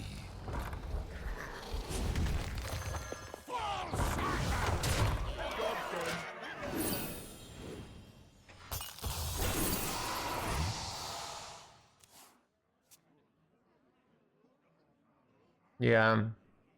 You know, I'd really like to run like more Shadow Flame Suffusions. If I could run 4 of this card, I would.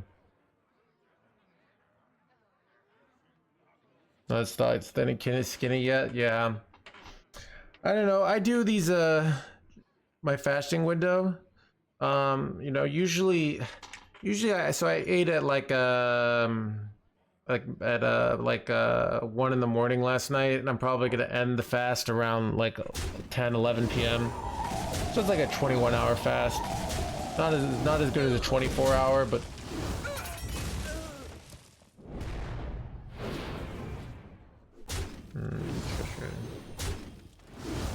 but why weight loss? Are there health benefits?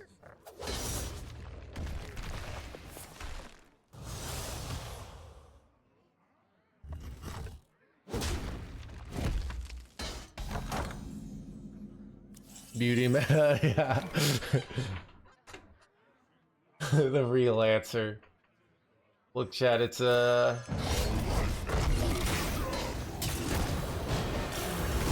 I can't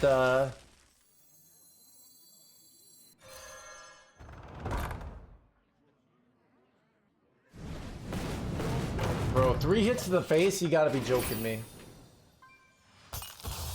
Mental discipline. I don't know, well, I think actually so as someone who naturally is good at discipline, I think discipline can be overrated.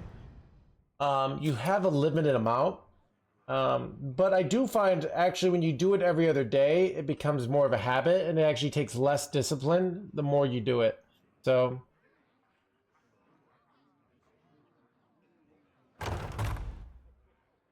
Your life will sustain me.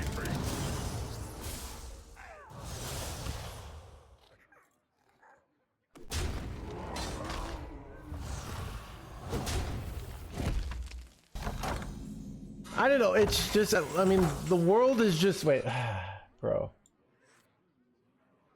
Am I giga cooked here? I feel pretty giga cooked, but what are you gonna do?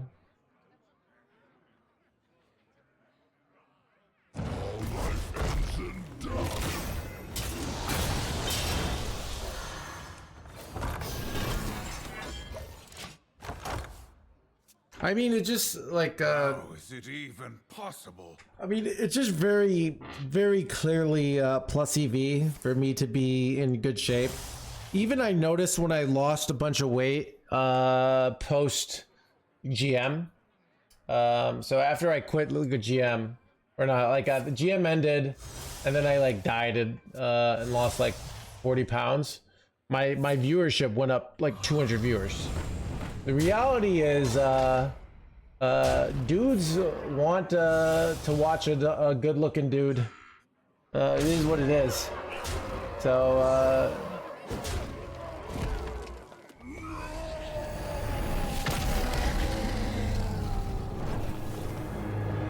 why would with a good diet and calorie deficit? So I think this is easier than basically with a good diet. I'm always good looks, to be honest. What was I gonna say? I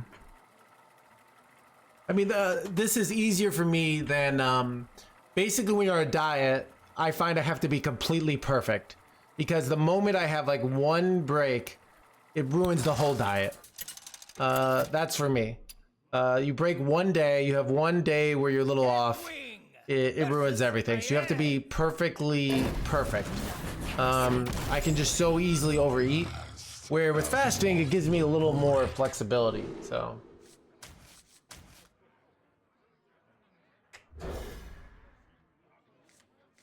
yeah.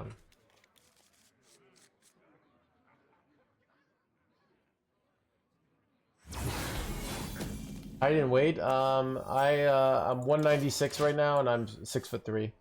So.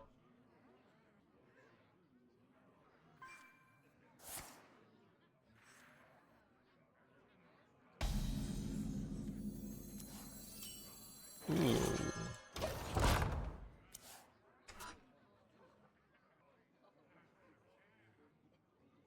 By petal and sword.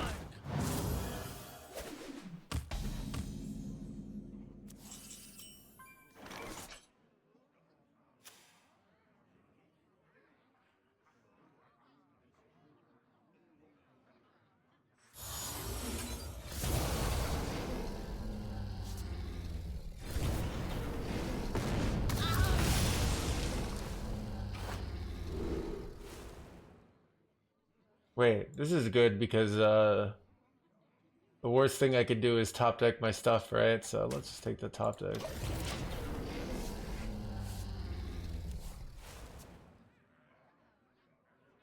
You don't eat a lot of bullshit. I will transcend this world.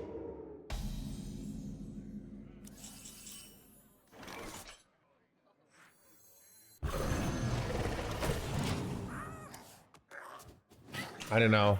It is interesting, you know, how subtle, like how shallow the world is.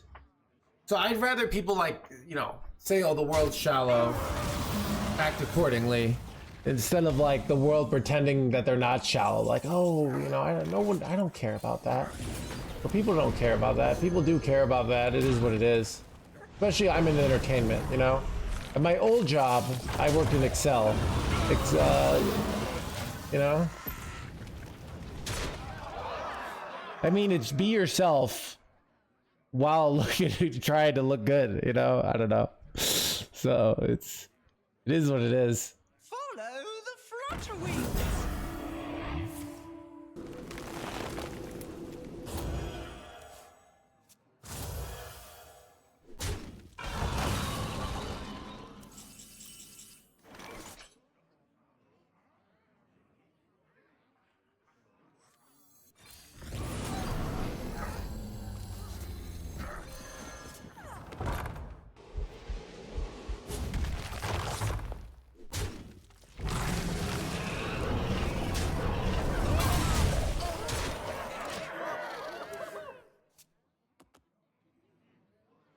Shallow and others, yeah.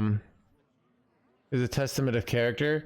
I mean, it is like this annoying thing of like, okay, if you're like going from overweight to like a reasonable weight, what does it really mean? It means you probably exercise like 3 hours a week more and you eat 300 calories less a day. Like that literally, that small change of lifestyle can make you look quite a bit different. But we act like it's this giant, like you're just such a better person morally because you eat 300 less calories a day on average and you exercise. But if it's really that easy, then I just do that. And then people foolishly think I'm a good person. So...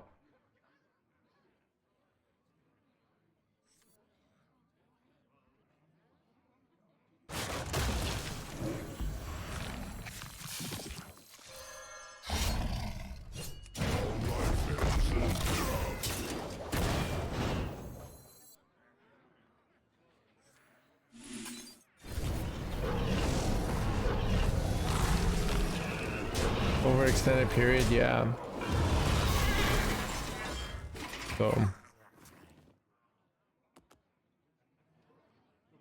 neuroprotective, but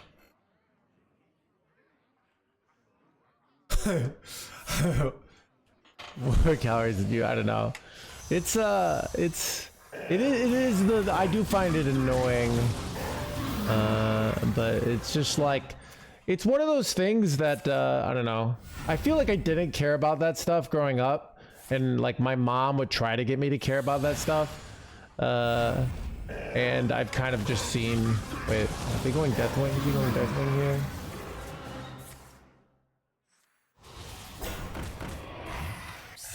Yeah. I concede. So I don't know who Izil thinks. I don't know.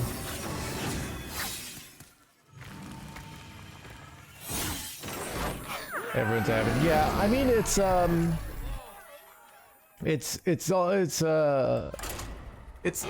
competition, right? So it's I mean, I think some of these things are actually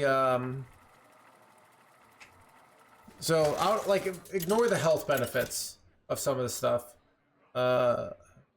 Some of the stuff is like when you're in shape.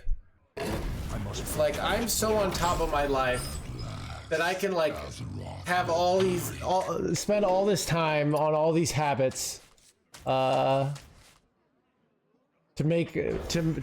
achieve this certain current standard of beauty.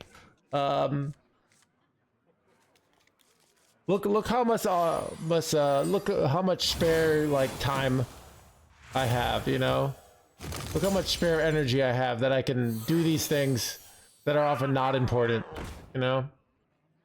It's the kind of way I look at it, at least.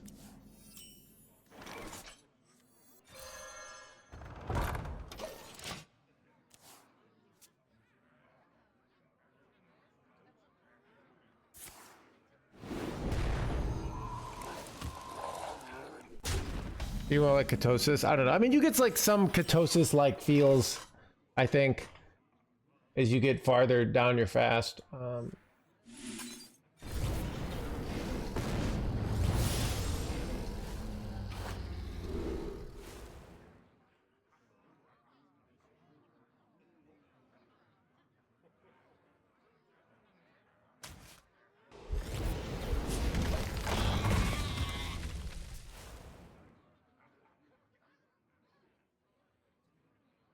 So I don't know. I mean, I think like there's just a lot of, you know, these are. I think it's more like people find, you know, throughout time, find certain techniques and things help them make their life better, so then they catch on. I mean, I've been fasting since I was like 22, but I like stopped for a while, but I find keto, I've done, every time I've lost a ton of weight, it's been on keto. But I find keto is just not really sustainable, long term. So, and I find I'm like, the more I do it, the more I'm actually like happier during my fast days than I am during my eating days. So,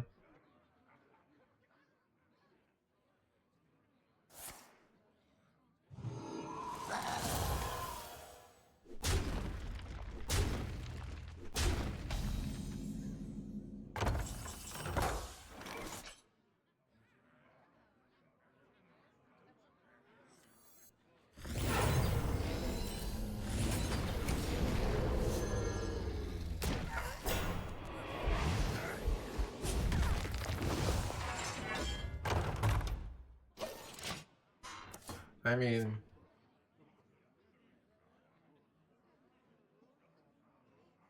you know, during like there've been like multiple, you know, huge amount of multiple times throughout human history where being fat is the attractive one, right? So, Chad, I've said this. Now that Ozempic is a thing, I think it's only a matter of time before it's the more attractive to be fat than to be skinny, because it's gonna be so easy to be skinny, you know, like no big deal.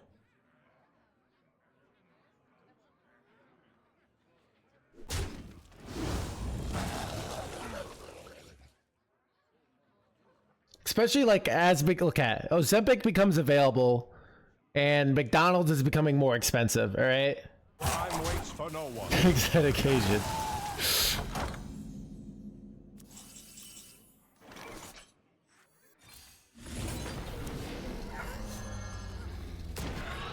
a natural mistake.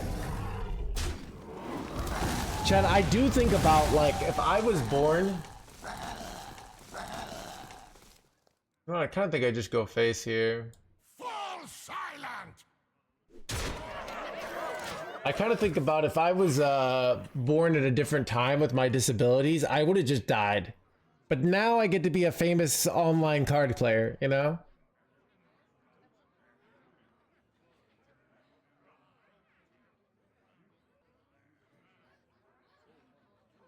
Because of health issues, inflammatory disease, never pain, lost 40 pounds. You've been trying. Be better, my emotion stable is pretty good. Yeah, I think one of the things you think of if when you're losing weight is you think, oh, I'm giving up all, but you still get to eat tasty food. And when you eat less, then your food kind of tastes better, I think. But yeah, I'm trying to move to more, I'm buying blackberries and nuts and trying to snack on those these days. I feel like it's healthier. So I'm trying to just like eat what I think is like higher quality food. Time waits for no one. But yeah, basically I read some stuff on almonds, basically how they're apparently really good for you.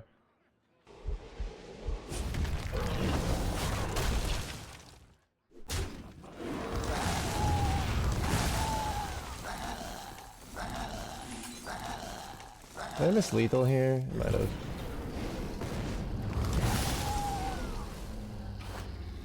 I think I might have missed lethal.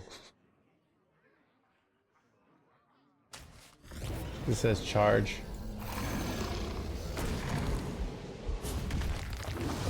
Yeah, I'm pretty sure I missed lethal. Yeah, I missed lethal. No big deal though. I don't know. Maybe I didn't.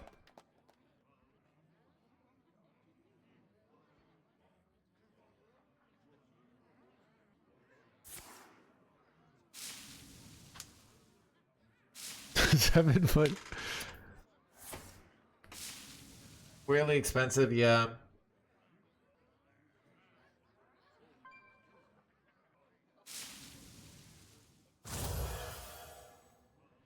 The vines that bind, they strengthen our spirit. Her fat was never a beauty standard for men. I think okay. I think it's what is like I feel, you ever think of like Biggie Smalls? Like I feel like Biggie Smalls seems attractive. You know, he's fat.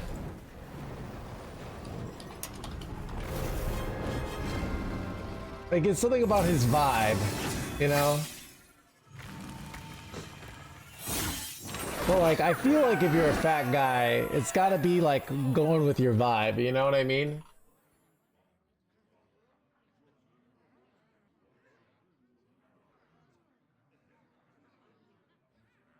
Like a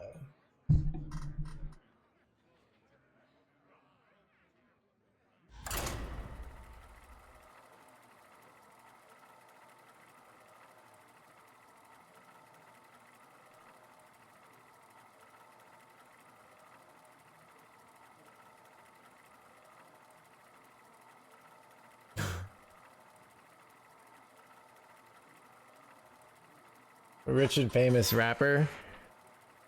Yeah, I don't know. It's like but it's like I don't know. It's yeah. Here.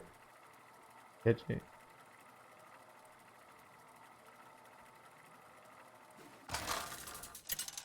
Right, yeah.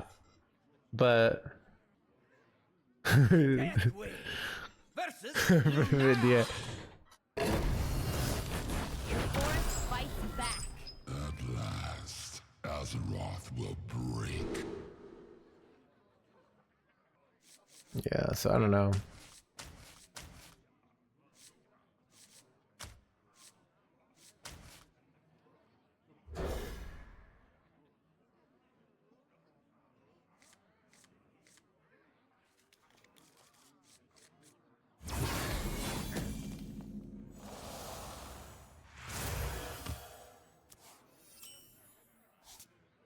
Job's done.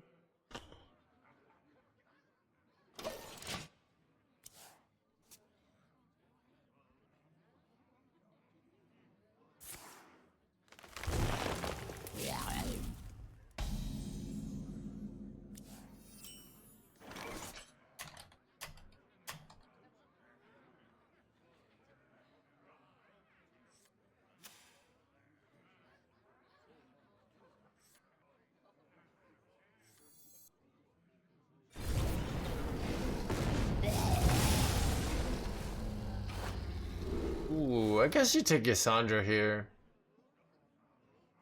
Or do you take do you take time twisted seer here ever?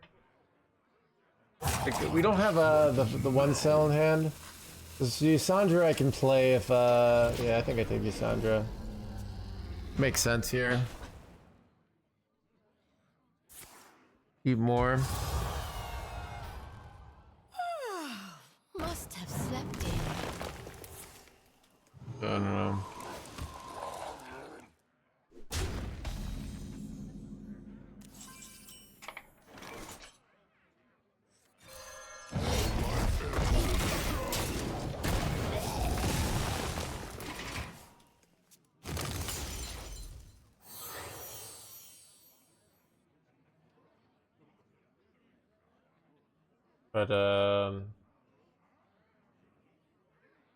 But yeah, I think I'm just trying to, like, even part of the reason I'm losing my weight is I'm just like basically applying the Path of Exile mindset of just trying to like min-max all the areas of my life.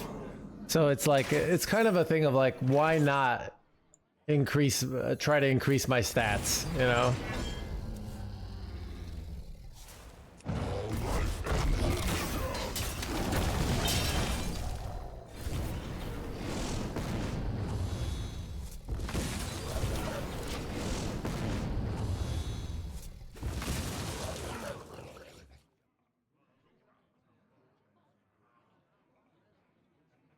Indeed, there's one, yeah, dude.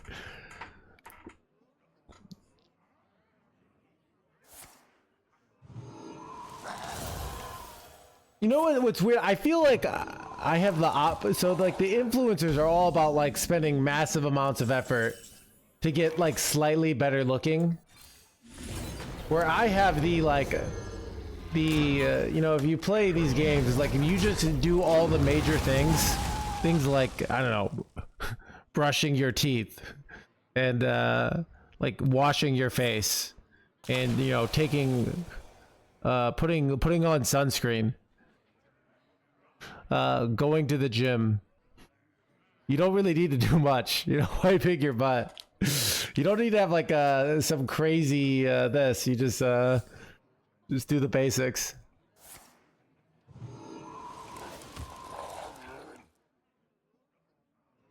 I found out about putting on, I have a lotion / sunscreen I put on every day.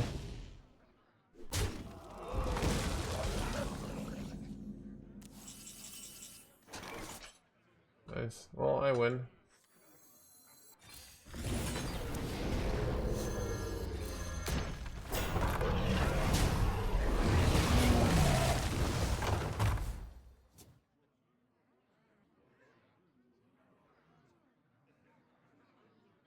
We lost 80% of Twitch. Going over 8 to 9. Oh, that's interesting. I think it is it's kind of this weird thing of like, if you're a good Hearthstone, let's say if you're like a top 100 Hearthstone players, like, it's kind of good. But if you're one of the best Hearthstone players in the world, now you can have like a huge stream because of the scalability element. So it's kind of interesting how that works.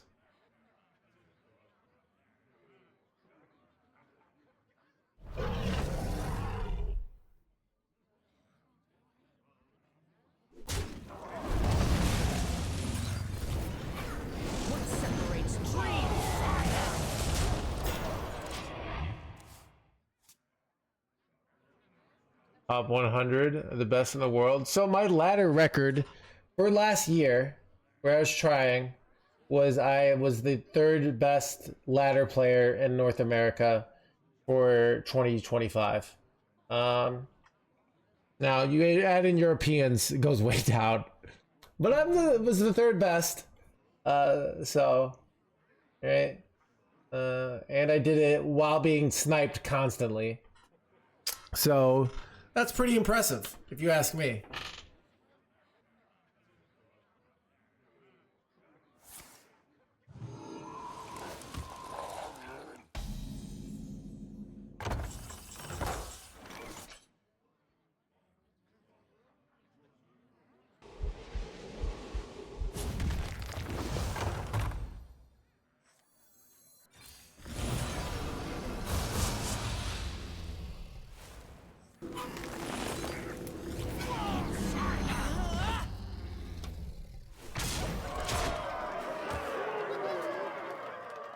Hire a so-called wash player? I don't know. It's I mean, dude, I literally have got a #1 legend like a week, and then chat will be like washed. All right, it's rough out there.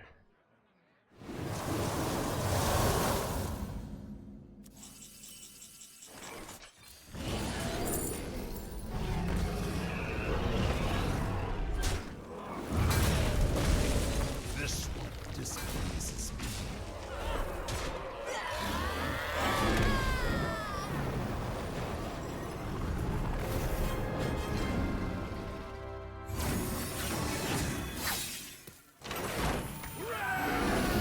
Clean.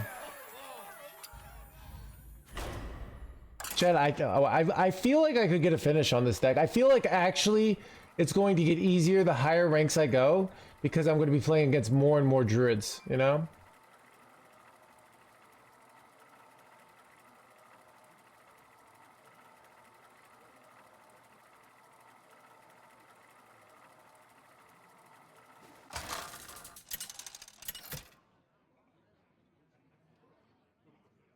Deathwing versus Garrosh. At last, Azeroth will break.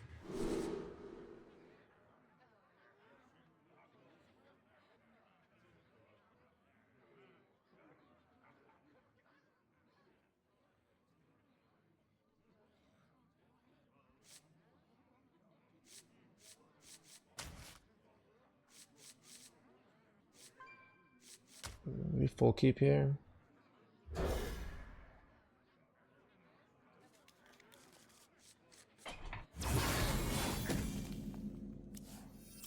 Great hand, by the way.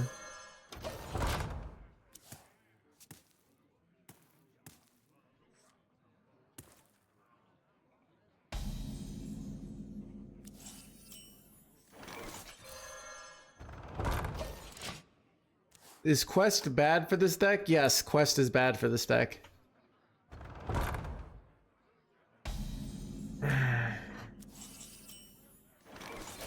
So anything that says like win on turn 10 is a terrible card in the current meta. The meta is way too fast.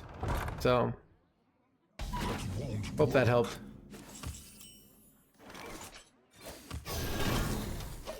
I am playing with my feet.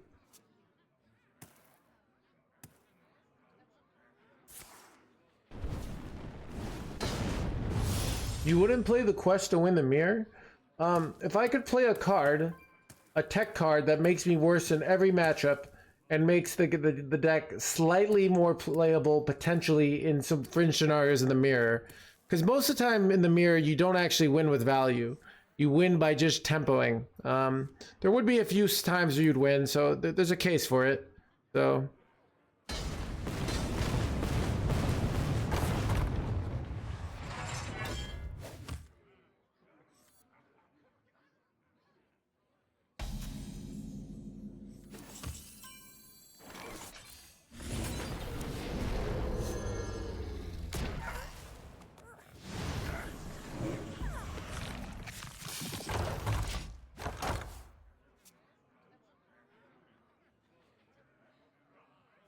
like, it's a, you know, you can do that. I'm not going to do that.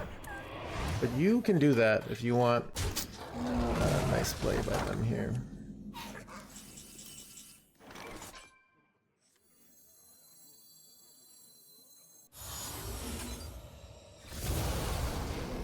Welcome to the crew.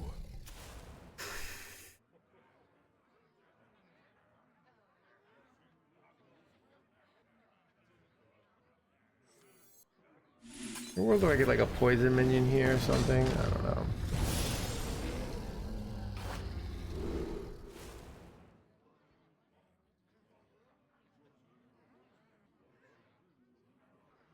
I think this is good for later. I don't know.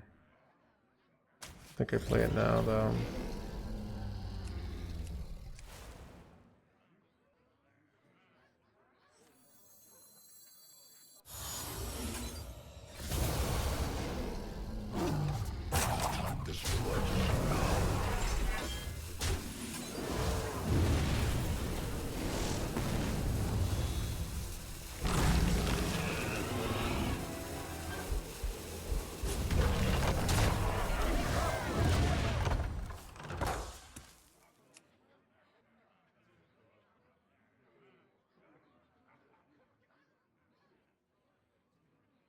Aunt Jemima, thank you for the 3 months.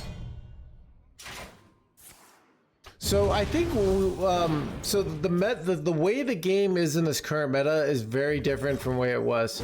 You don't need a lot of value to win the game right now. It's a very tempo-based game, and especially when you have an infinite board removal guy like you do with this deck, you can just kind of win the long game with that. Imagine if I hit Fight for the ages.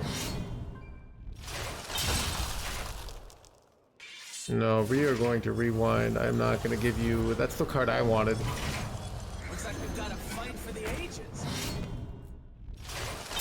Shepherd's Cook. You gotta be joking me! My opponent hit Frostmourne here. What a bunch of bullshit. Oh my god, chat. I just lose, dude.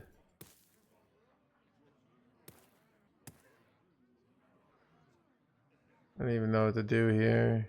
Where shall I strike? Wow, I'm just scammed here. I don't even know.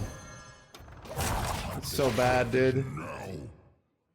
They can steal my Draconixes now. Like, it's so bad. Dream from madness.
What separates dream from madness? Pretty sure I'm cooked here. But you never know.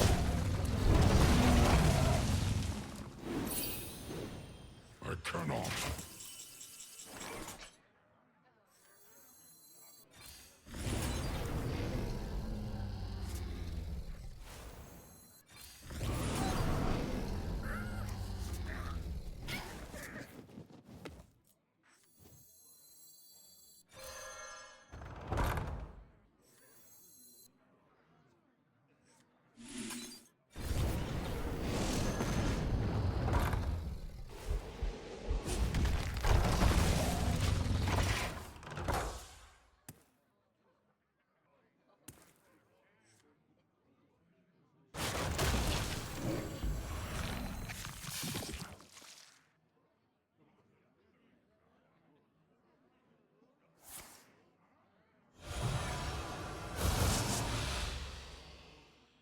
This seems bad.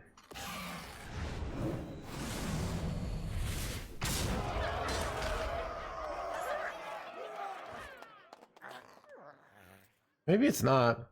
This might have been a mistake by them, to be honest.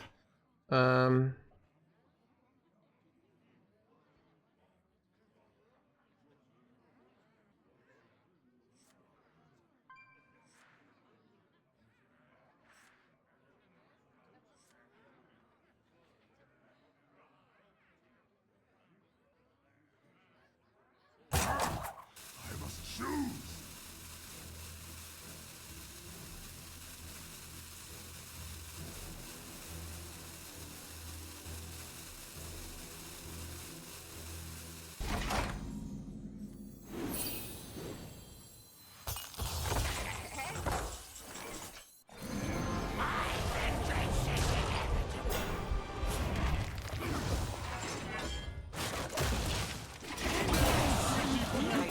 Usually they come in sleeping, which is why this play is questionable. Now I just need to draw a succumb, and I can clear and actually win here.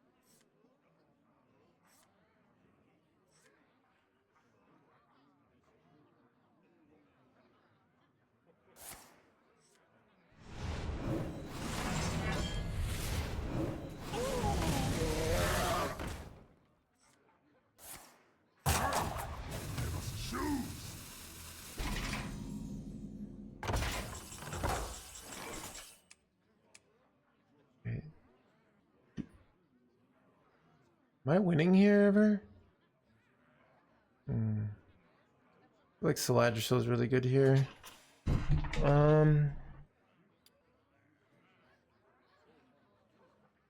What to burn next?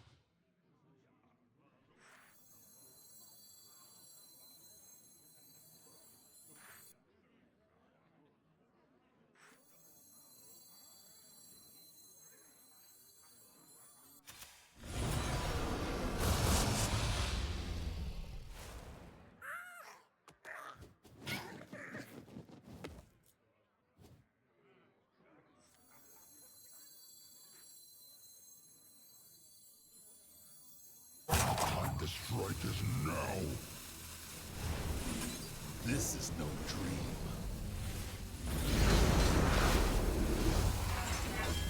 What separates dream from madness? All life ends in death.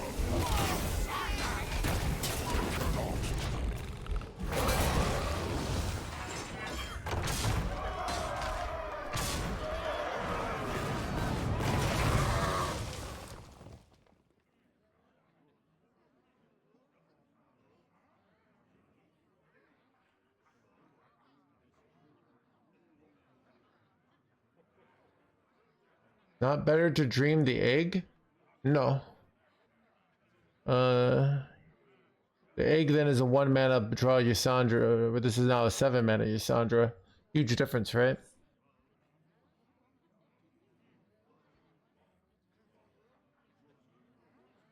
Dude, there's a reason why they call me hanging in their hands gamer, chat.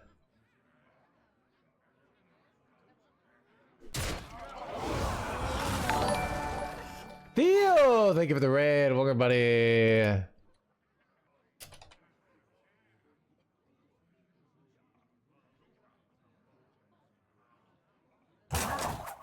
must choose.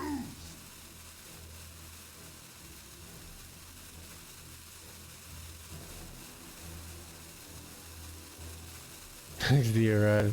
What separates dream from Did we win, chat? Holy Babadook.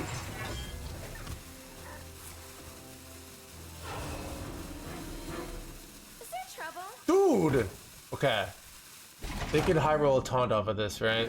That's how I can lose, but...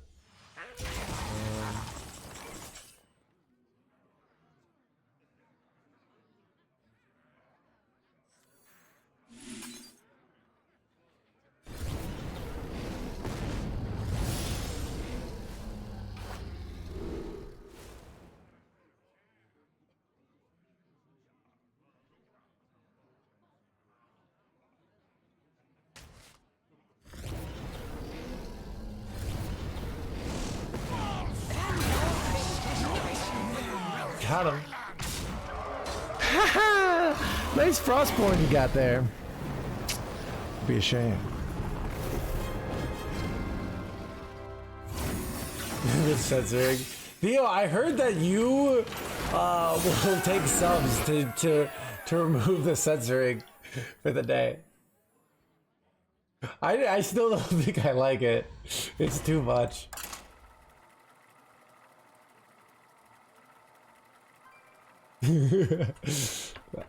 But dude, it's dude, Theo learning that sex sells.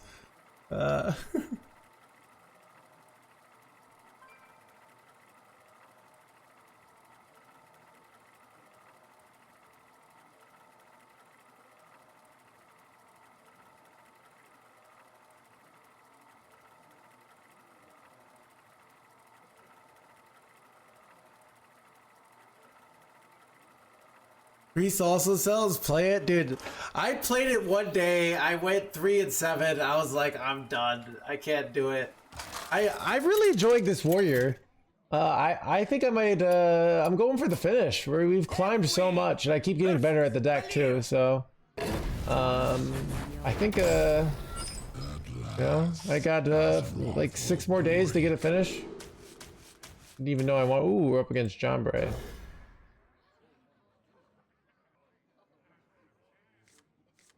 I might make myself another cold brew coffee after this. But I discovered I put in. Do you really? I feel okay. This is let's just say I wasn't trying last time, and I did not finish at a good enough amount, right? And chat won't let me live it down.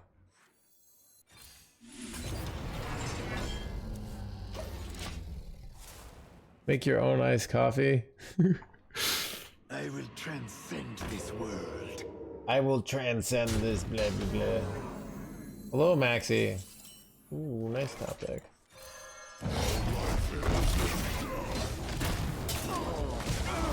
But yeah, I think I could get #1 with this deck.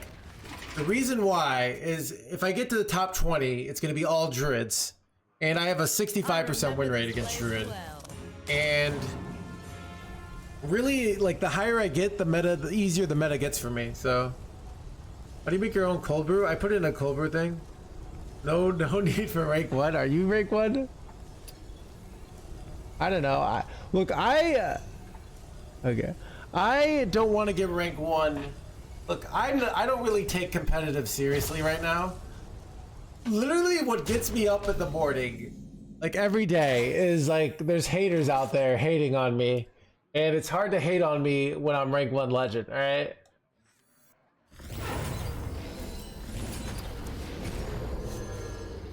This mistake changes nothing.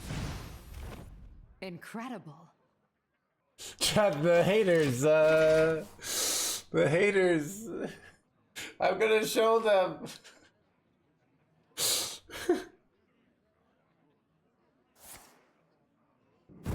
Right now. Oh. Itself draws near.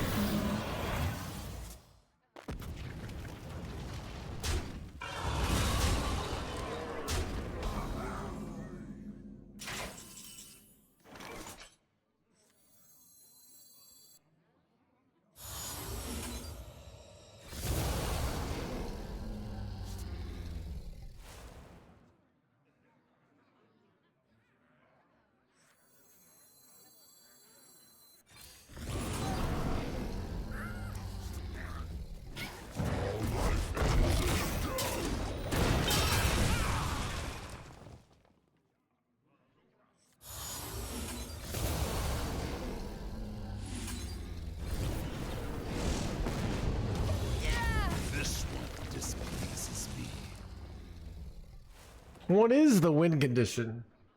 Chad, if I win this game, it's gonna be so satisfying.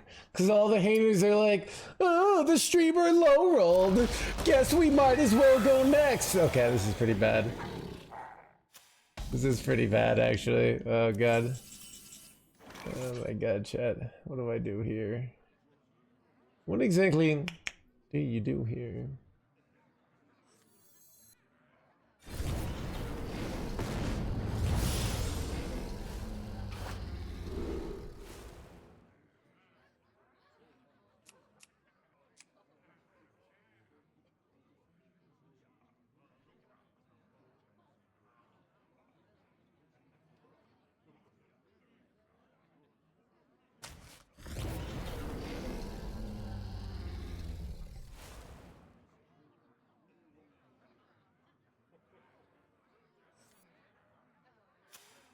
So I could play this and I, you know, it's actually kind of a good play. All right, I want to do that. Time destroy this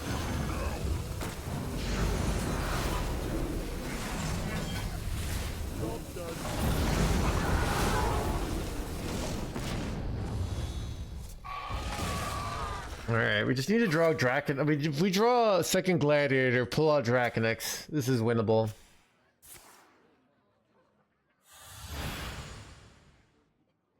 How did he get double Story of Umbra here? Do you want to see buffs in the patch? So Maxi, I have adopted a certain worldview that actually goes beyond Hearthstone. It's more like I'm not in control. And I am just going to try to adapt to whatever they do. Right? Well, it's more like I just don't, I get sick of like trying to like hope that the system will do something I like. You know, I assume the system is going to screw me over, but I'll figure it out. That's kind of my ongoing worldview.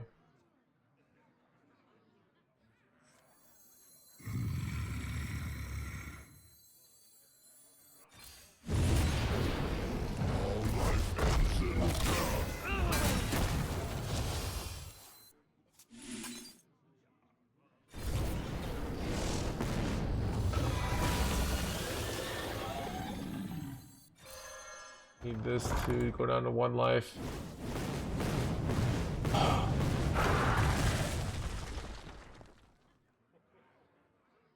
Hanging in their hands, gamer.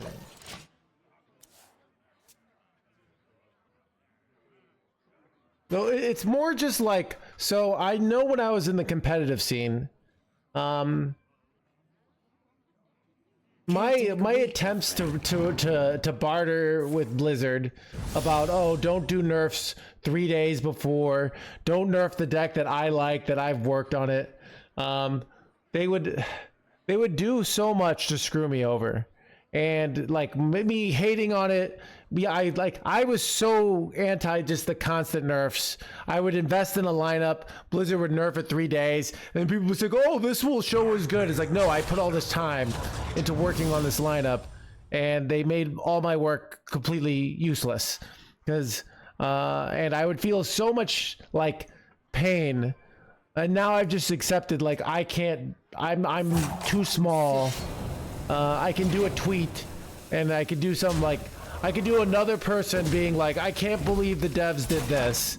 Or I can kind of just accept this is the way it is, and try to adapt. And that's kind of the way I approach things. You know, I think...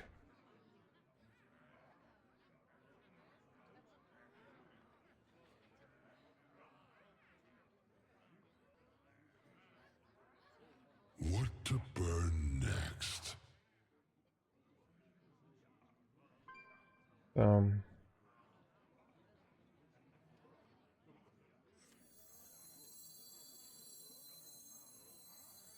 I mean, is he happy now? Maybe, I mean,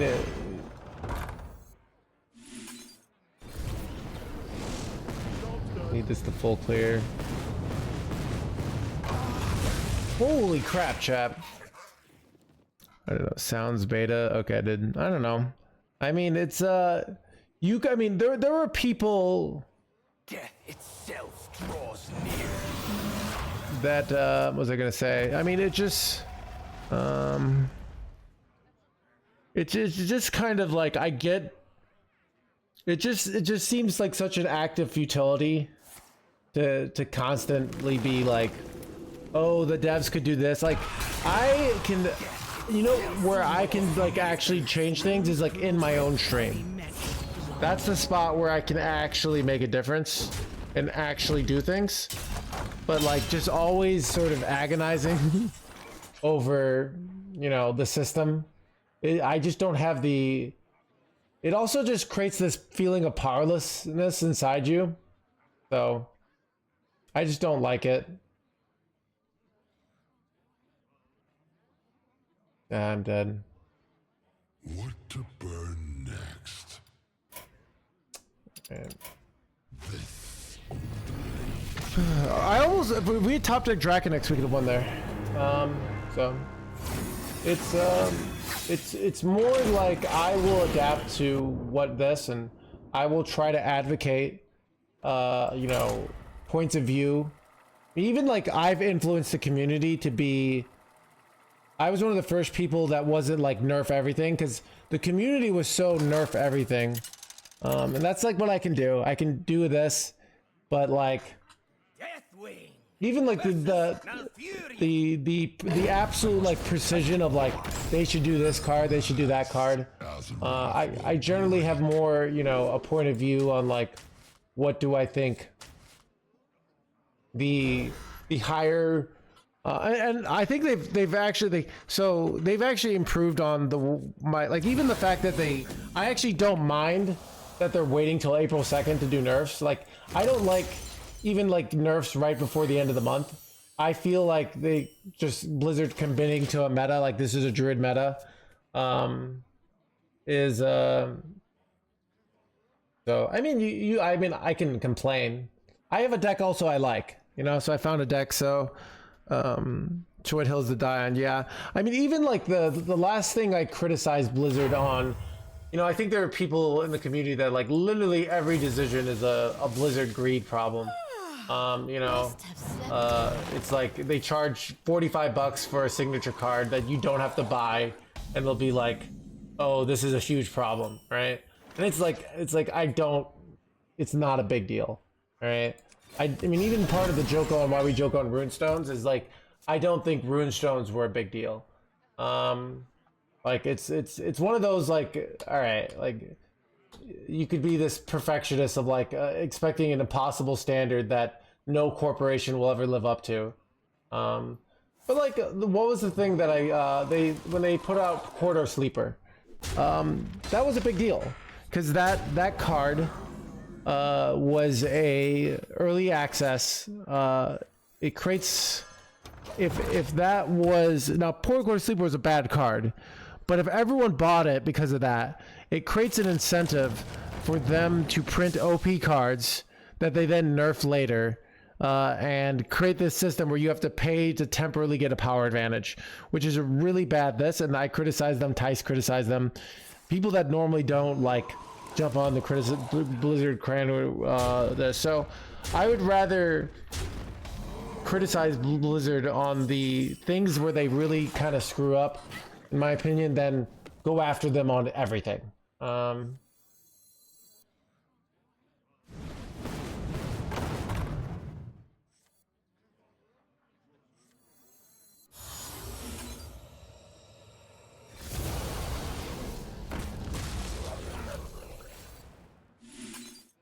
This is actually kind of a nice play.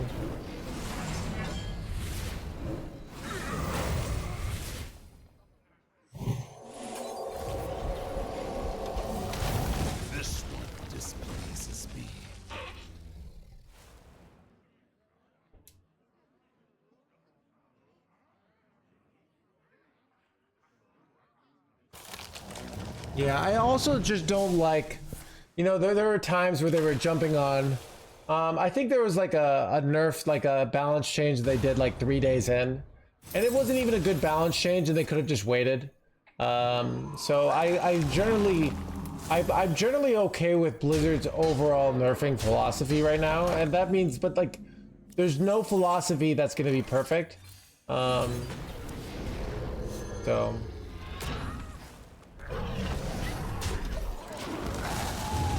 But even like, dude, some of the suggestions that I see, because people, there's a creator thing, and people will post their suggestions, and it just like, they're just like this world of like burn it all to the ground. It's like every card that's good needs to be nerfed, and it's just like, oh my god. So it's just, I don't know.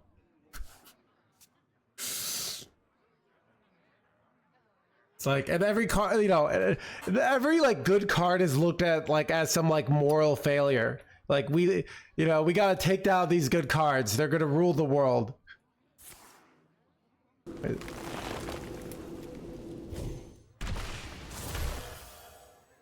I like buffing for that reason.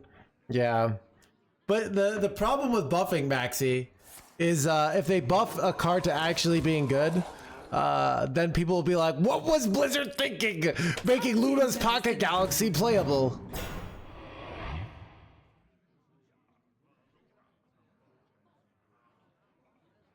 Time waits for no one. Holy, this is really bad. Trade, 9 face, I'm screwed. Well, it's like the first game that I hit the high roll and I'm still losing here. He did double Wildwood Circle, so, I mean, just a good Wildwood Circle, so... actually, oh, that's nice. Alright, we'll just take that.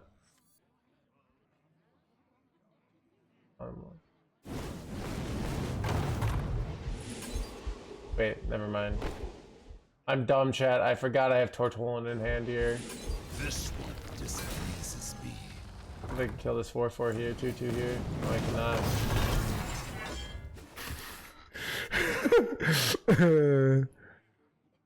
The PoE 1 League. I'm playing SSF Crucial.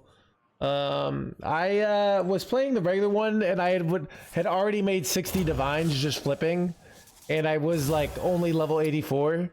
And I was like, why am I doing this? I don't even enjoy this. Like, I have so many easy ways I know how to make money.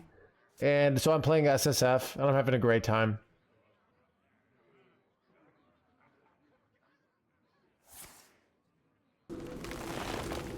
Yeah, it does seem like society is, like, as a whole, is in a rage bait meta. I feel like rage bait is something that's, like... It's so easy to do in society now. So if you do, the problem is like if you don't rage bait, you don't get influence. That's why we need to make laws against rage baiting, chat. All right, and we need to go after people who've rage baited and make sure they see they are punished for their rage baiting. Right.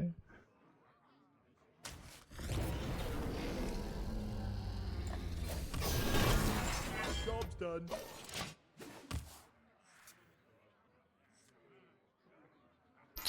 Chad, we need also people to go out and support publicly a total ban on rage baiting, right?